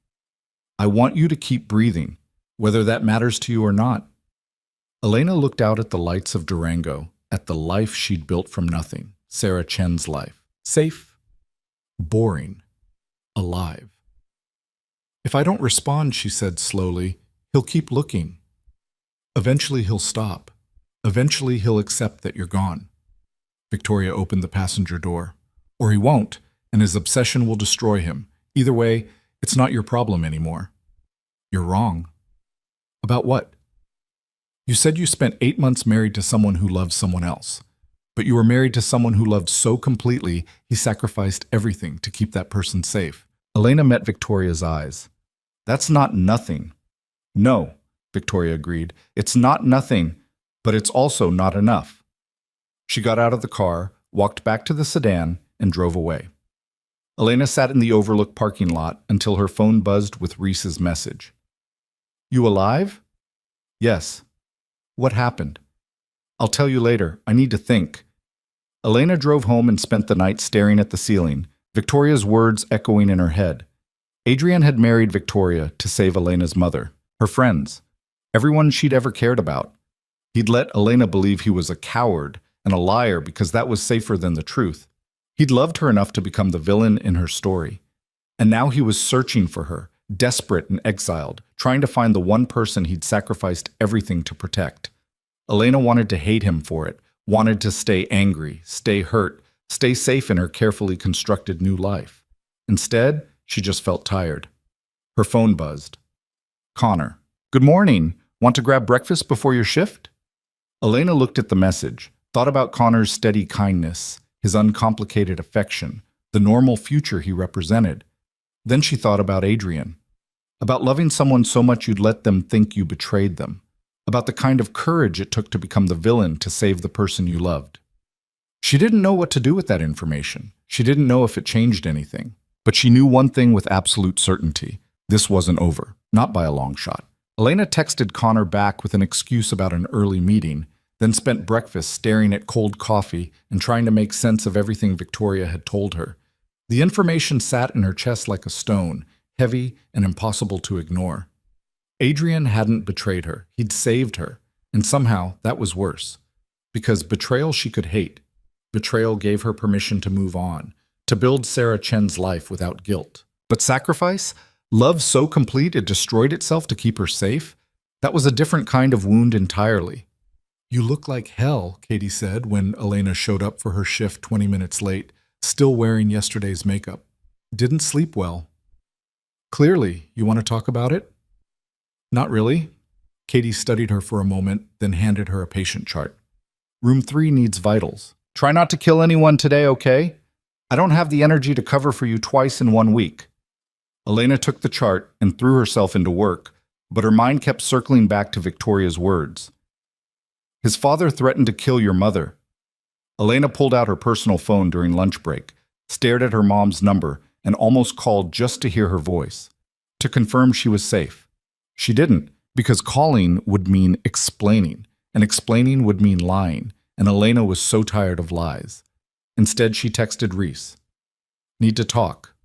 Not urgent, but soon. The response came an hour later. Tonight. That diner on Main. 8 p.m. Reese was already in a back booth when Elena arrived, nursing coffee that looked like it had been sitting too long. She didn't waste time on pleasantries. What happened at the Overlook? Elena slid into the seat across from her. Victoria Castellanos showed up, Adrian's ex-wife. Reese's expression didn't change, but something flickered in her eyes. What did she want? To warn me. She said Adrian's looking for me, and if he finds me, his father will finish what he started. Elena wrapped her hands around the coffee mug the waitress brought. She also told me why he married her. His father threatened everyone I care about, my mom, my friends, everyone. And you believe her? I don't know. Do you? Reese was quiet for a long moment. I've heard things. Moretti Sr. doesn't make empty threats. If he said he'd kill people to control his son, he meant it. So Adrian married her to save them. To save me. Maybe. Or maybe Victoria's playing you, using your feelings against you. Reese leaned forward. Here's what I know for sure. Adrian Moretti is in Denver asking questions, showing your photo, offering money for information. Whether he's doing it out of love or guilt or obsession doesn't matter. The result is the same. He finds you, you're exposed. You're exposed, you're dead. What if I want to see him? Then you're stupider than I thought. Elena flinched. That's not fair. Fair? Reese's laugh was sharp. You want fair? Fair is you get to live a boring life as Sarah Chen because some guy decided his daddy issues were worth protecting you. Fair is you don't throw that away because your heart wants what it wants. She pulled out her phone, showed Elena a photo. This is what happened to the last person who got between Moretti Sr. and his empire. The photo was brutal. A man, beaten beyond recognition, dumped in an alley like trash. That was 3 weeks ago, Reese said flatly. One of Adrian's old friends. Someone who tried to help him gather evidence against his father. Moretti Sr. found out and made an example. Elena pushed the phone away, stomach churning. I get it. Do you? Because you're sitting here asking about seeing him like this is some romantic movie where love conquers all.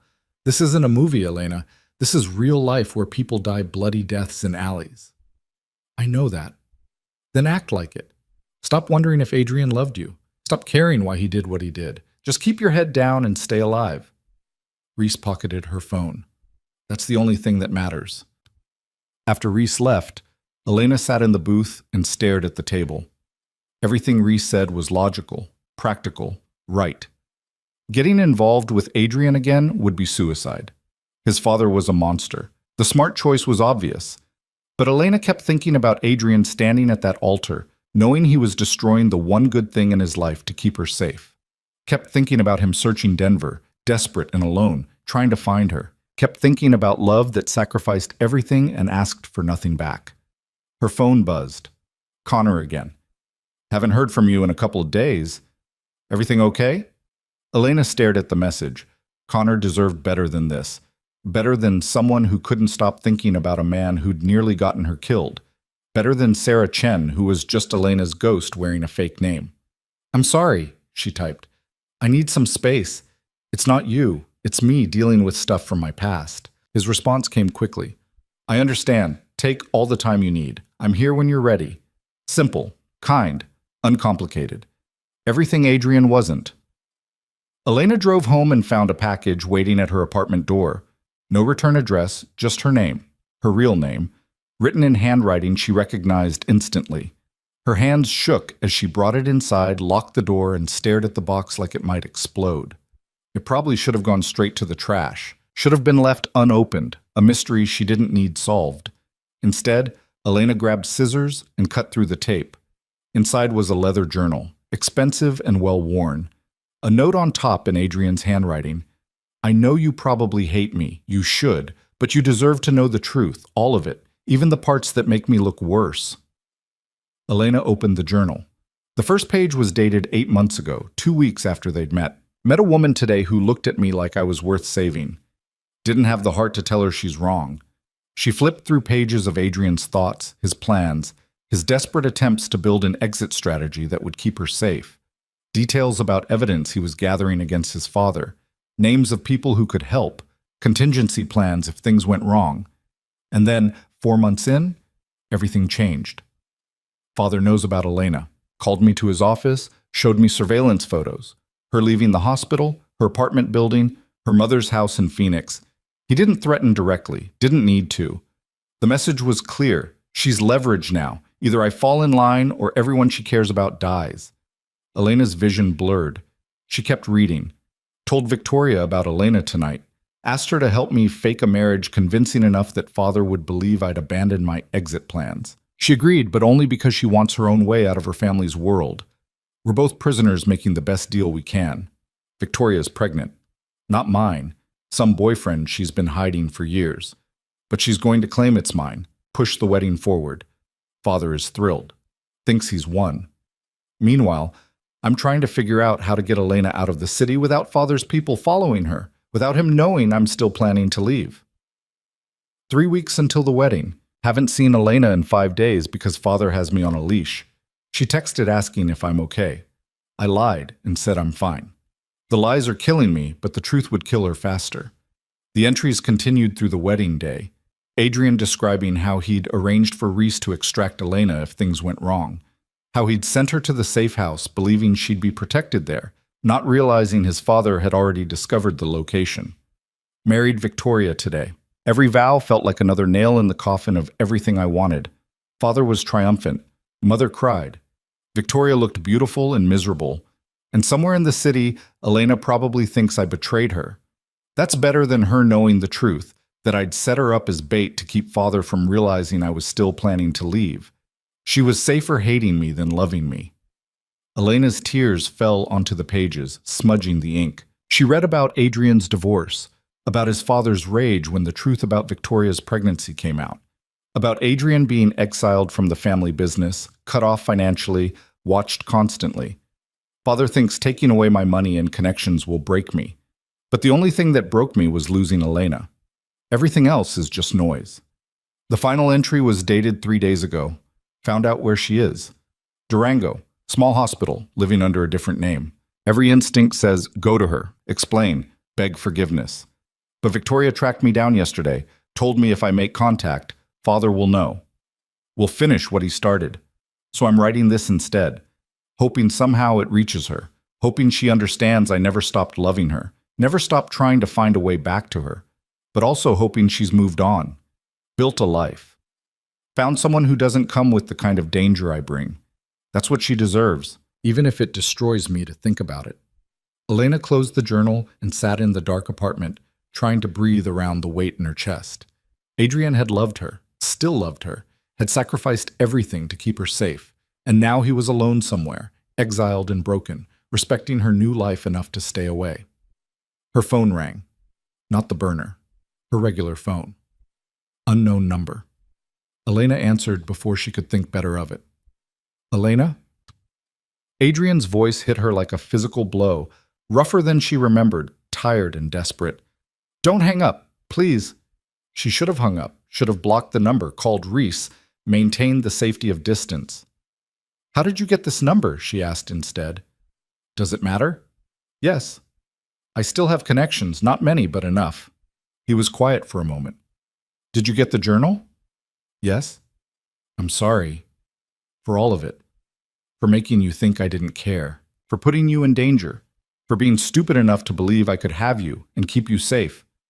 Your father threatened my mom, Elena said, voice breaking. My friends. I know. And I would have let him kill me before I let him touch them, before I let him touch you. You should have told me. And what would you have done? Agreed to hide? Run. Adrian laughed bitterly.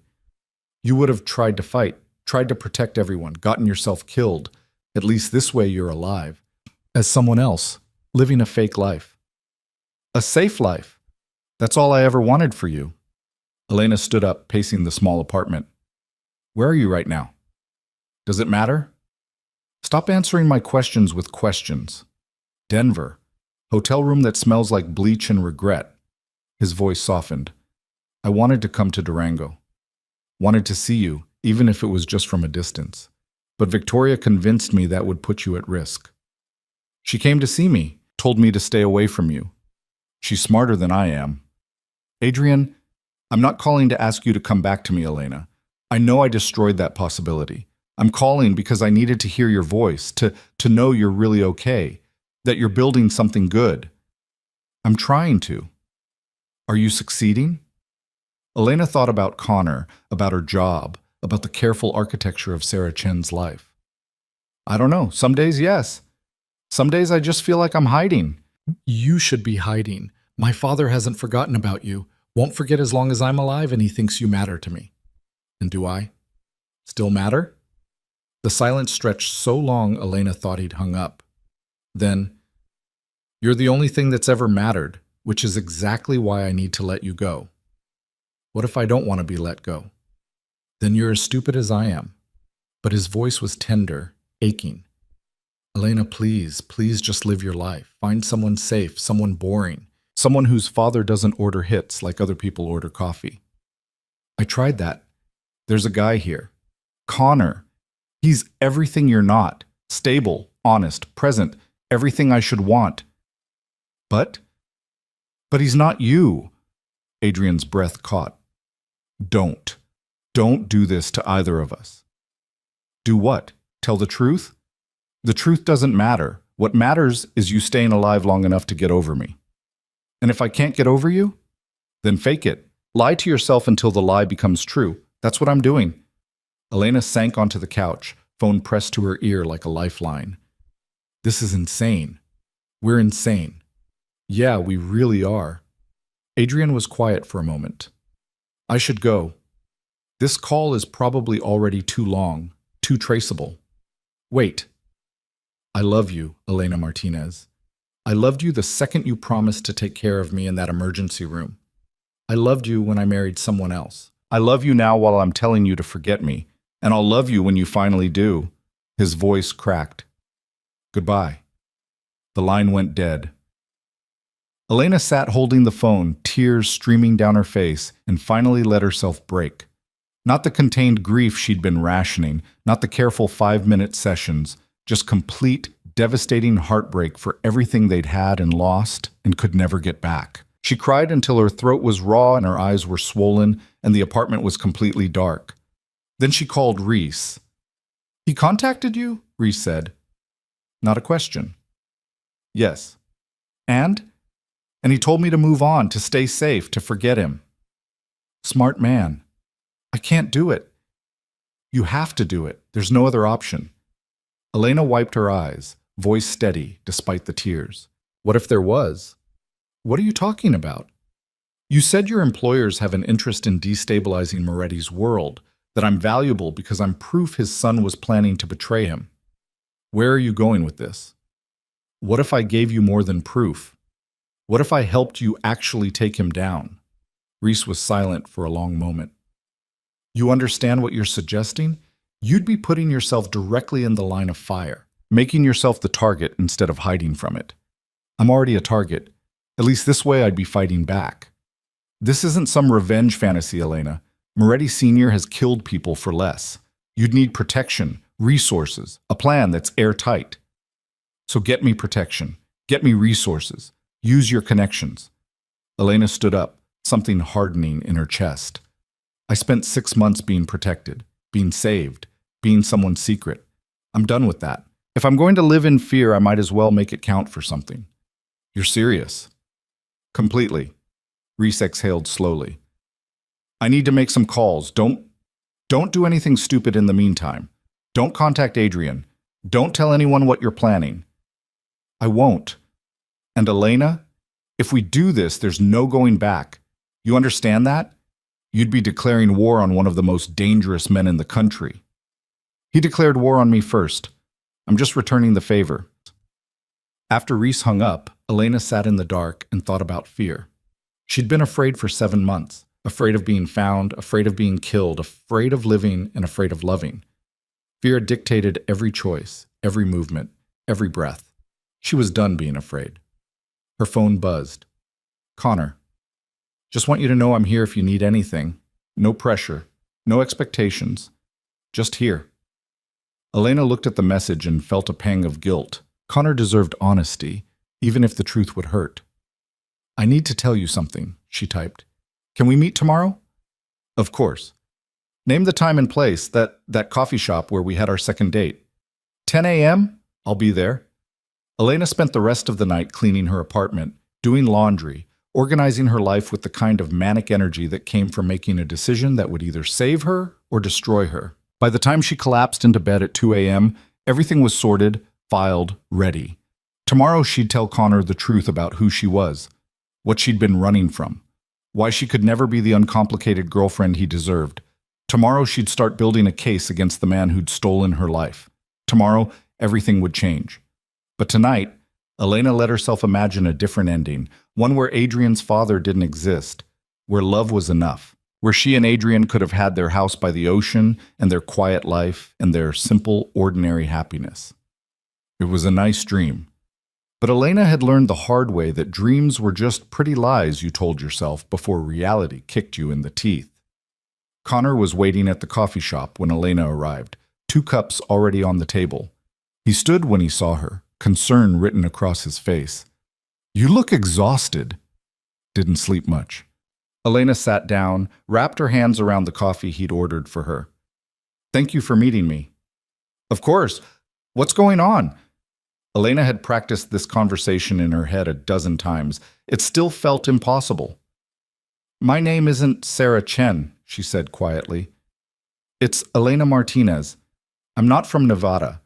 I'm from a city I can't name, running from a situation I can barely explain. Everything I've told you about my past is either a lie or a carefully edited version of the truth. Connor set down his cup carefully. Okay. That's it? Just okay? I figured you had secrets. Everyone does. The question is whether you're in danger. Yes, potentially a lot of danger. From your ex. From his father mostly, but the ex is part of it too. Elena met his eyes. I'm telling you this because you deserve honesty, and because I'm about to do something really stupid that might get me killed, and I don't want you caught in the crossfire. Connor was quiet for a long moment, studying her face. You're ending this. Us. I'm giving you an out before there's an us to end. You seem like a genuinely good person, Connor. You deserve someone who can be present and honest and safe. I can't be any of those things right now. What if I don't want an out? Then you're not listening. I'm not Sarah. Sarah doesn't exist. She's just a name I use to hide from people who want me dead. So use a different name. Be Elena. Be whoever you actually are. Connor reached across the table, took her hand. I don't care about the lies, Elena. I care about the person underneath them. You don't know that person. Then let me get to know her. Elena pulled her hand back gently. I can't. I'm sorry, but I can't. What I'm about to do is going to make me even more of a target than I already am. I can't put you at risk like that. Shouldn't that be my choice? Not when the consequence of that choice could be you ending up dead in an alley somewhere. Connor flinched. That's graphic. That's reality. That's what happened to the last person who tried to help someone in my situation. Elena stood up.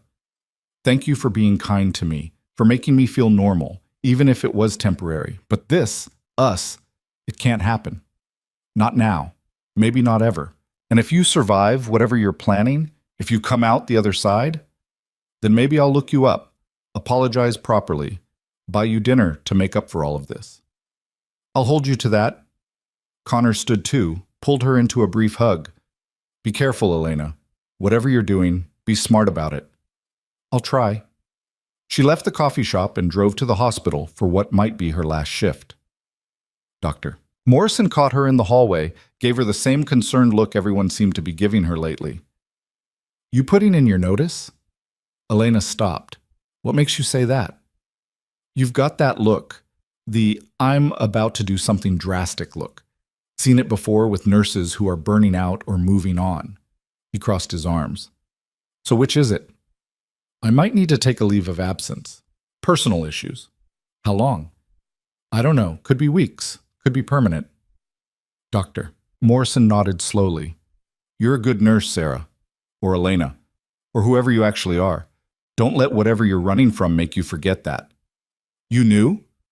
I've been working emergency rooms for 30 years. I can spot a fake ID from across the room.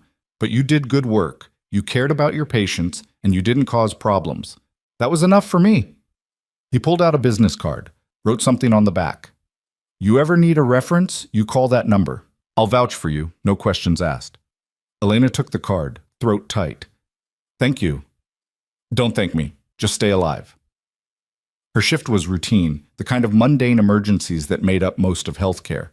A kid with a broken arm from skateboarding, an elderly man with chest pain that turned out to be heartburn, a woman in early labor who wasn't quite ready to deliver. Normal. Safe. The kind of day Elena used to take for granted. Now it felt like a gift. A reminder of who she'd been before Adrian, before running, before becoming someone else. When her shift ended, Elena changed out of her scrubs and stood in the hospital parking lot, looking at the mountains that ring Durango. She'd been safe here, had built something small but real. Now she was about to burn it all down. Her burner phone buzzed. Reese, my employers are interested. Meeting tomorrow, 2 p.m. I'll send you the address. Come alone. Elena texted back. I'll be there. She drove back to her apartment, packed a bag with essentials, and wrote a letter to Katie explaining that she had to leave town for family reasons, that she was sorry for disappearing without a proper goodbye, that she hoped they'd stay friends even if they probably wouldn't. Then she sat down with Adrian's journal and read it one more time, cover to cover. Every entry where he'd chosen her safety over his happiness, every plan he'd made to protect her, every moment he'd loved her from a distance because that was the only way to keep her alive. When she finished, Elena knew what she had to do. She called the number Adrian had used earlier. He answered on the first ring. Elena, I'm coming to Denver. What? No, absolutely not. We talked about this. We talked about me hiding and you suffering and your father winning. I'm done with that plan. Elena, please. I'm going to take him down, Adrian. Your father. I'm going to help build a case that destroys his empire and puts him in prison where he belongs. And you're going to help me do it. Silence. Then, you'll get yourself killed. Maybe, but at least I'll be doing something instead of just existing. Elena's voice was steady, certain. I spent 7 months being afraid, being small, being invisible. I'm not doing that anymore. I'm fighting back. This is insane. Then it's a good thing we're both insane. Elena grabbed her bag, headed for the door. I'll text you when I get to Denver. We're ending this, Adrian. Together, or we're dying trying. She hung up before he could argue, before she could change her mind, before fear could talk her out of the first brave thing she'd done in months. Elena Martinez was done running. Now it was time to fight. The drive to Denver took 6 hours through mountain passes and stretches of highway where Elena was alone with her thoughts, and the growing certainty that she was either doing the bravest thing of her life or the stupidest. Probably both. She texted Adrian when she hit the city limits. I'm here. Where are we meeting? His response came quickly. This is a terrible idea. Address Adrian. A pause. Then coordinates to a location in an industrial area east of downtown. Elena plugged them into her GPS and followed the robotic voice through streets that got progressively emptier, buildings that looked more abandoned than occupied. The address led to a warehouse with boarded windows and graffiti-tagged walls. Elena parked next to a familiar black sedan and sat for a moment, gathering her courage. Through the cracked windshield, she could see Adrian standing in the warehouse doorway, backlit by the setting sun. He looked different than she remembered. Thinner, harder, like someone who'd been broken and put back together with the pieces in slightly the wrong places. Elena got out of her car. They stared at each other across 20 feet of cracked pavement, neither one moving first. You came, Adrian said finally. I said I would.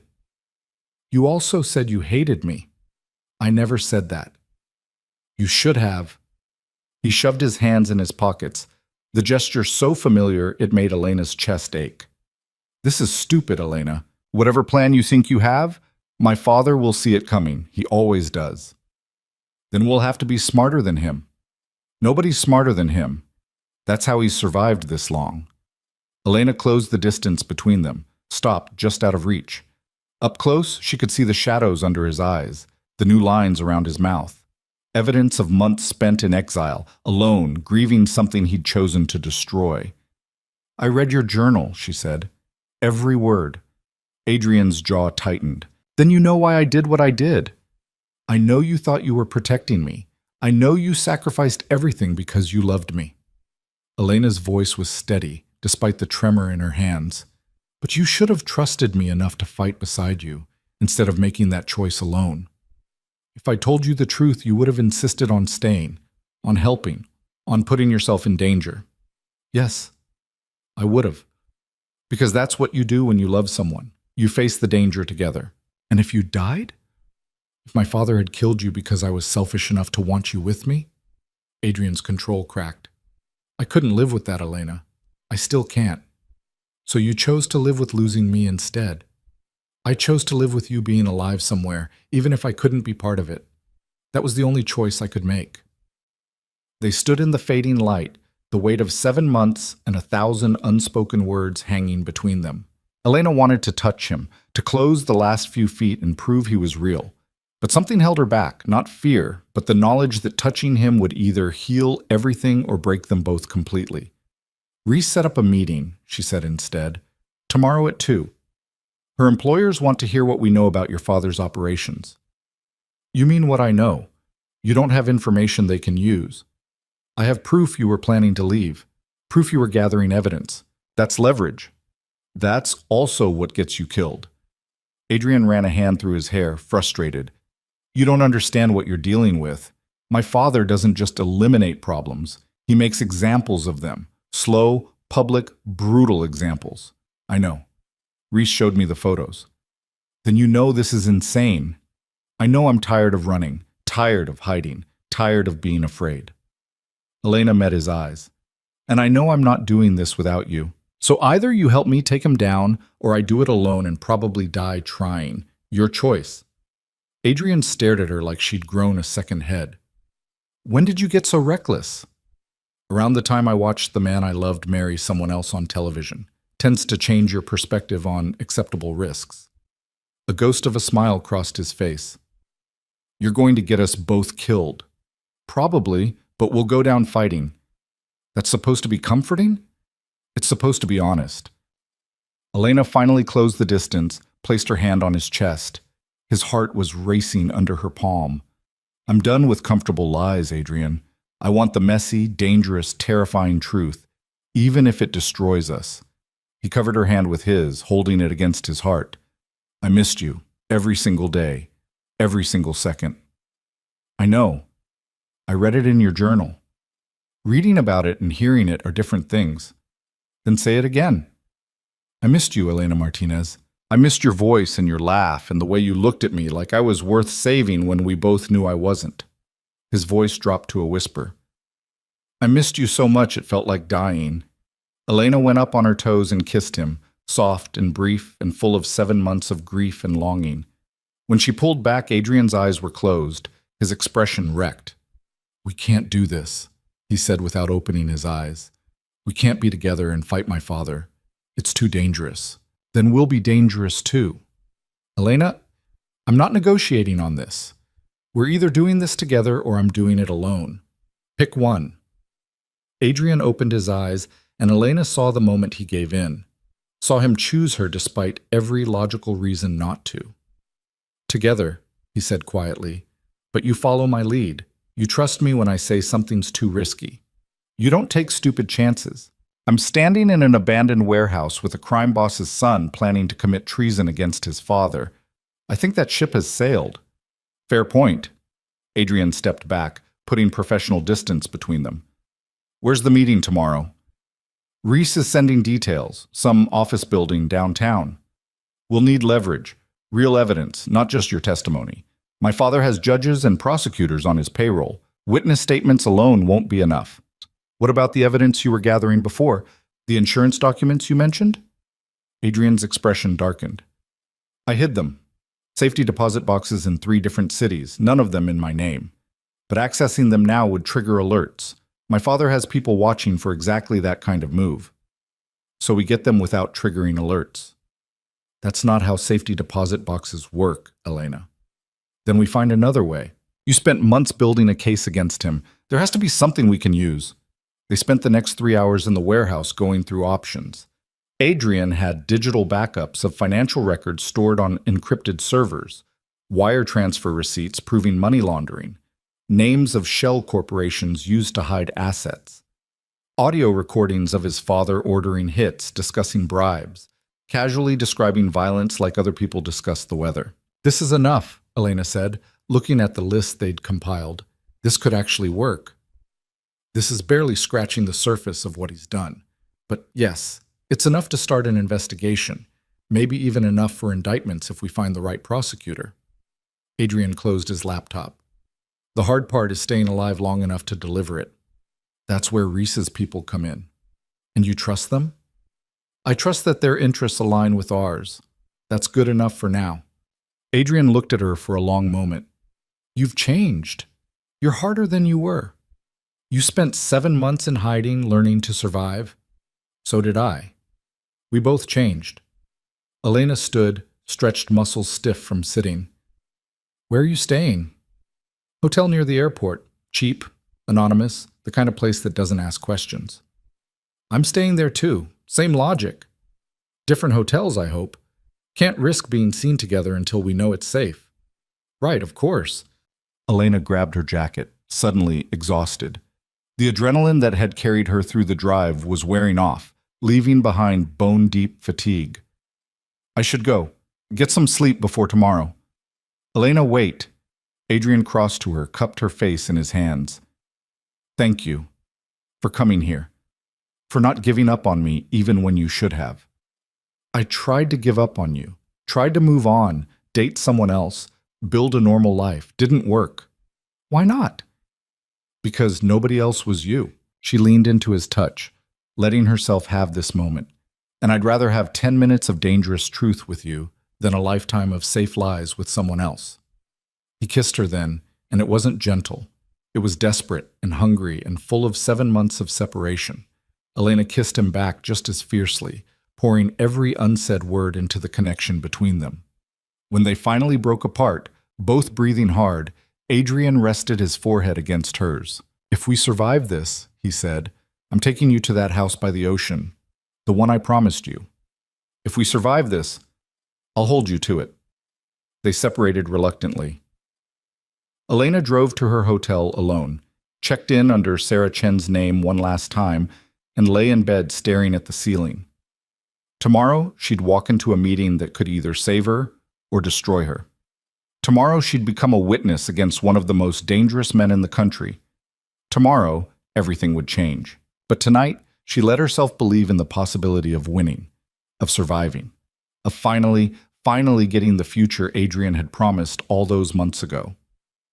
The meeting was in a glass office building downtown, all modern architecture and corporate anonymity.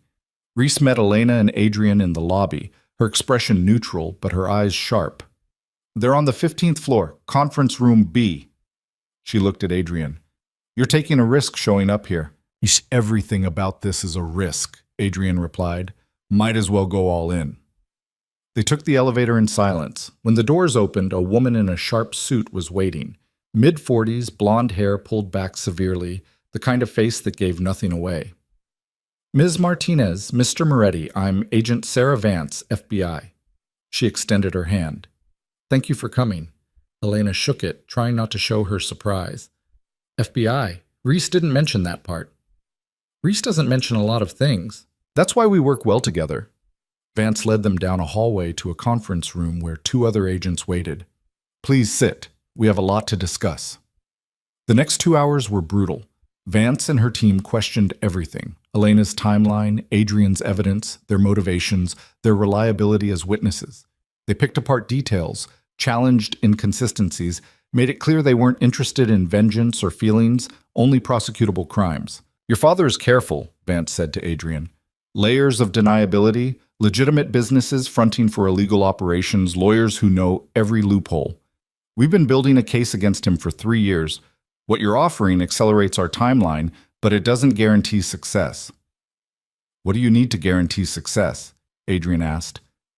"Direct testimony from someone inside his organization, someone with first-hand knowledge of his operations." Vance looked at him steadily. "Someone like you." "I'm exiled. I don't have access anymore." "But you have relationships, people who still work for him, who might be willing to cooperate if they had protection." Adrian was quiet for a moment. "There's one person, my father's accountant, Marcus Chen. He's kept the books for 20 years, knows where every body is buried, metaphorically and literally. He's also terrified of my father. Can you get to him?"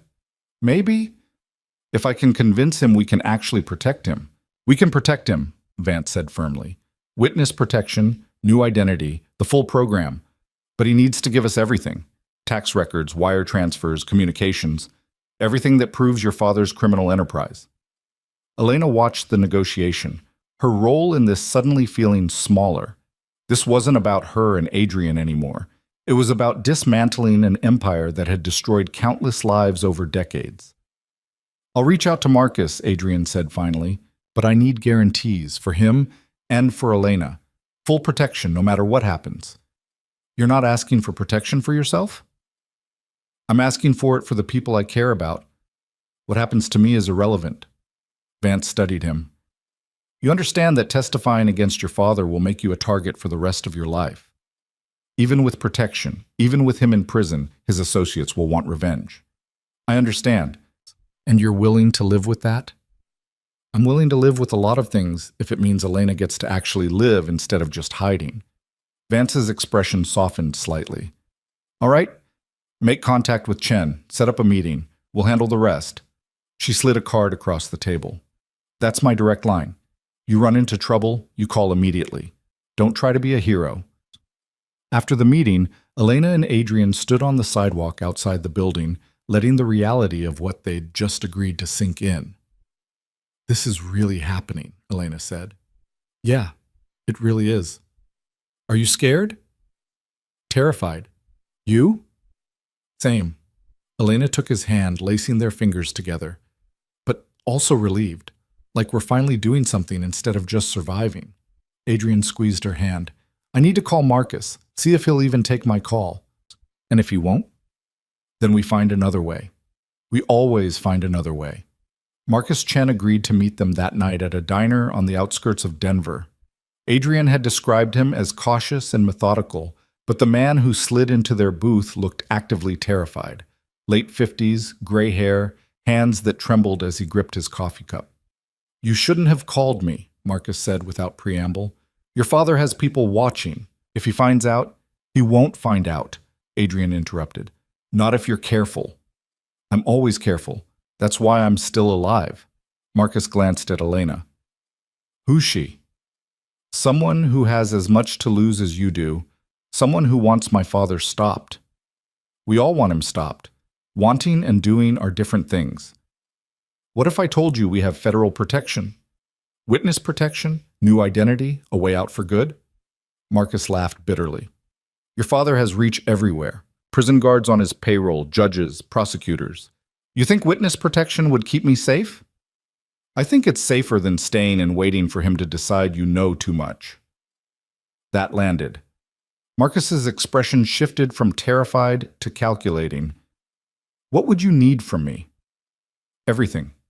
Financial records, communications, proof of illegal activity. Everything you've kept hidden all these years. That's suicide. That's insurance. You help us put him away, and you get to disappear. You stay silent, and eventually he decides you're a liability. Adrian leaned forward. You know I'm right. You've seen what he does to liabilities.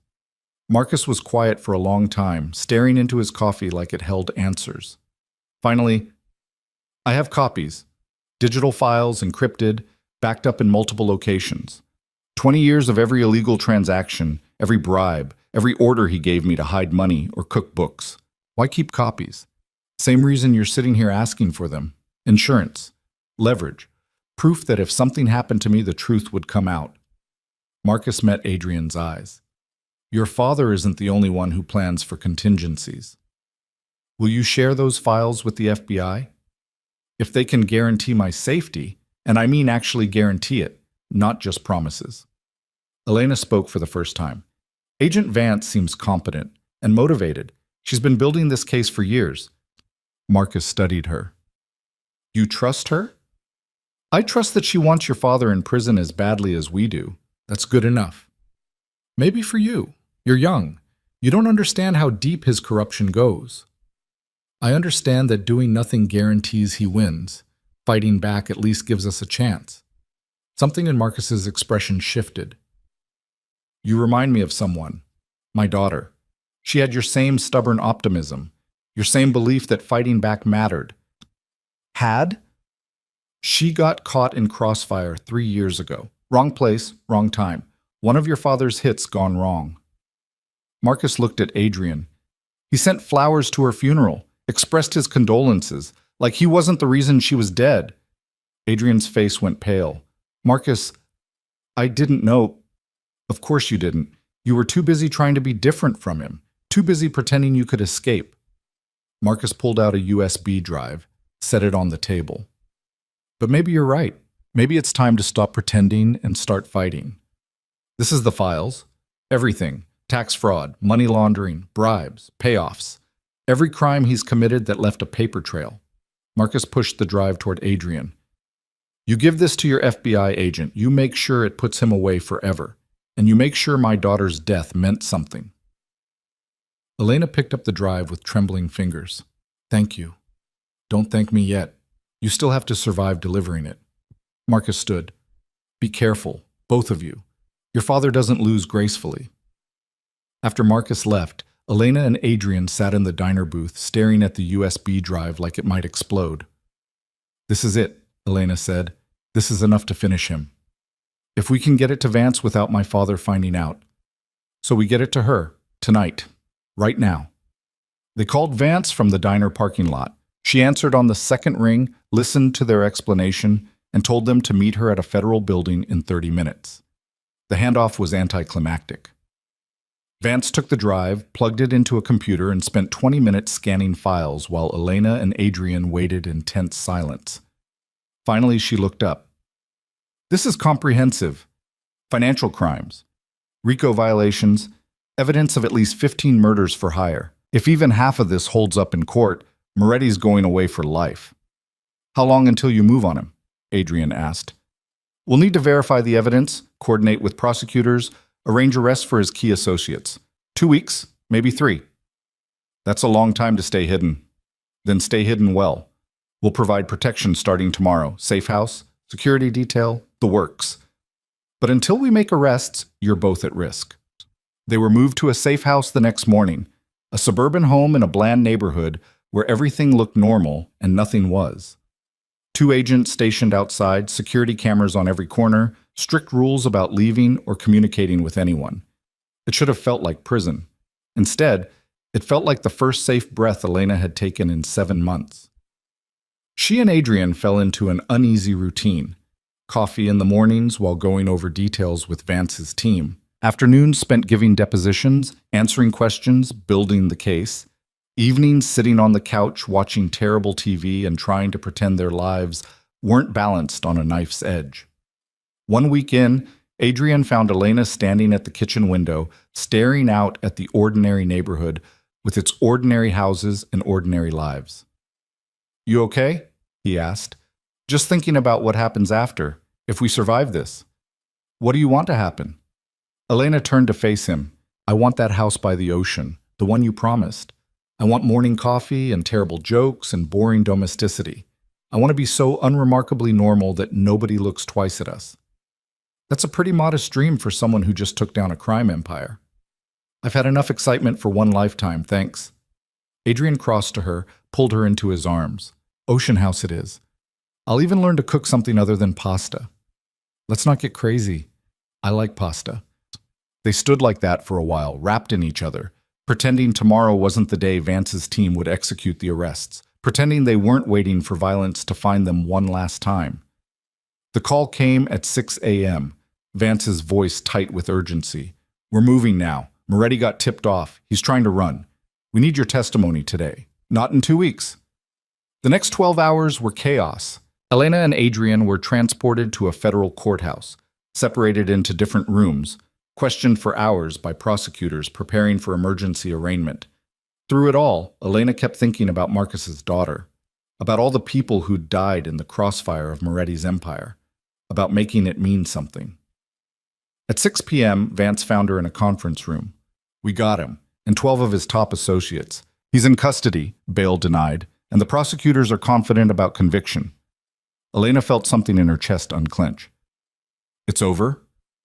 "The immediate danger is over. The trial will take months, maybe years, but he can't hurt you from prison." Vance hesitated. "There's one more thing. Moretti asked to see you, both of you." "Why?" "He says he wants to apologize. Personally, I think he wants to intimidate you one last time. But it's your choice." Elena found Adrian in another conference room. He looked exhausted, wrung out, but also lighter. Like a weight he'd carried his whole life had finally been lifted. "Your father wants to see us," she said. "I heard. You want to go?" "Do you?" Adrian considered. "Yeah, I think I do. I think I need to see him in chains to believe it's real." They were escorted to a holding area where Carlo Moretti sat in an orange jumpsuit, wrists cuffed to the table. He looked smaller than Elena had imagined. Older. Just a man, not the monster she'd built in her head. When he saw Adrian, something flickered across his face. Anger, maybe, or disappointment. "My son the traitor," he said. "Your son the survivor," Adrian corrected. "There's a difference. You destroyed everything I built, everything our family stood for.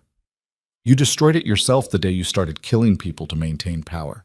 I just made sure you'd pay for it." Carlo's eyes shifted to Elena. "And you? The nurse who stole my son's focus, his loyalty." "I didn't steal anything," Elena said quietly. "I just reminded him there was another way to live, one that didn't require blood and fear." "Naive. You're both naive if you think this ends with me in prison. My organization will continue. People I've helped will remember. And someday, when you're comfortable and complacent, they'll find you." "Maybe," Adrian said.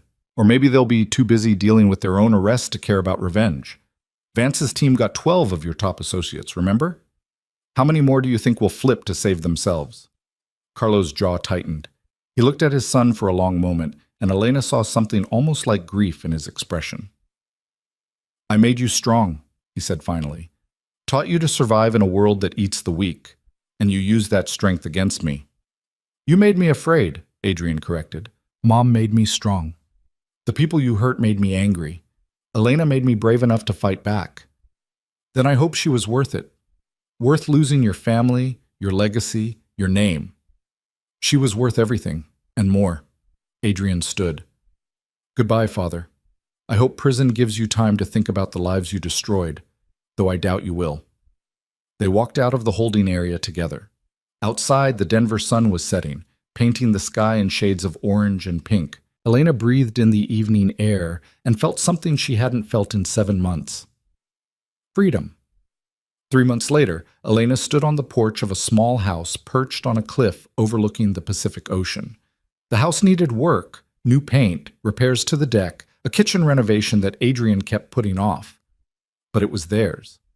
Bought with money from the sale of properties Adrian had owned before exile, far enough from Denver that they could breathe. She heard his footsteps on the stairs, turned to see him carrying 2 cups of coffee.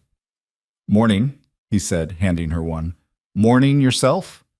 They stood side by side, watching the waves crash against the rocks below. In the distance, seabirds circled and called. The world was vast and beautiful, and theirs. Trial starts next month, Adrian said. Vance called yesterday. They want us both to testify. I figured, you ready? As ready as I'll ever be. You? Same. Elena leaned against him. After the trial, what do you want to do? I was thinking about Marcus's daughter, about all the people who got caught in my father's wake. Adrian sipped his coffee. There's money from my mother's estate.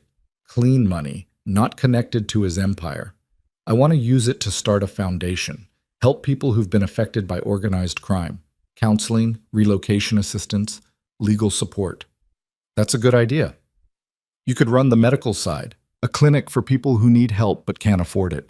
People like the ones you used to treat at St. Mary's. Elena felt tears prick her eyes. You mean it? I mean it. We can't undo the damage my father did, but maybe we can help clean up some of the mess he left behind. They stood on the porch as the sun climbed higher, warming their faces. Below them, the ocean rolled and crashed and continued its eternal rhythm. Behind them, a future waited, messy and uncertain and theirs to build however they wanted. 6 months after that, Elena stood in front of a small building with a sign that read, Haven Community Clinic in simple letters. The grand opening was small, just local residents, a few reporters, and Reese, who'd shown up with congratulations and a bottle of champagne. Never thought I'd see you running a charity, Reese said, looking around the lobby. Life's full of surprises. Elena accepted a hug from Katie, who'd made the drive from Durango for the opening. This is amazing, Elena. Or do you go by Sarah here? Elena. Always Elena. Sarah was just a name I borrowed when I needed to hide. And now? Now I'm building instead of hiding. Feels better? Adrian found her later, after the crowd had thinned and the sun was setting over the ocean. Good first day? He asked. Great first day. We saw 15 patients, all of them people who needed help and couldn't afford it anywhere else. That's what we built this for.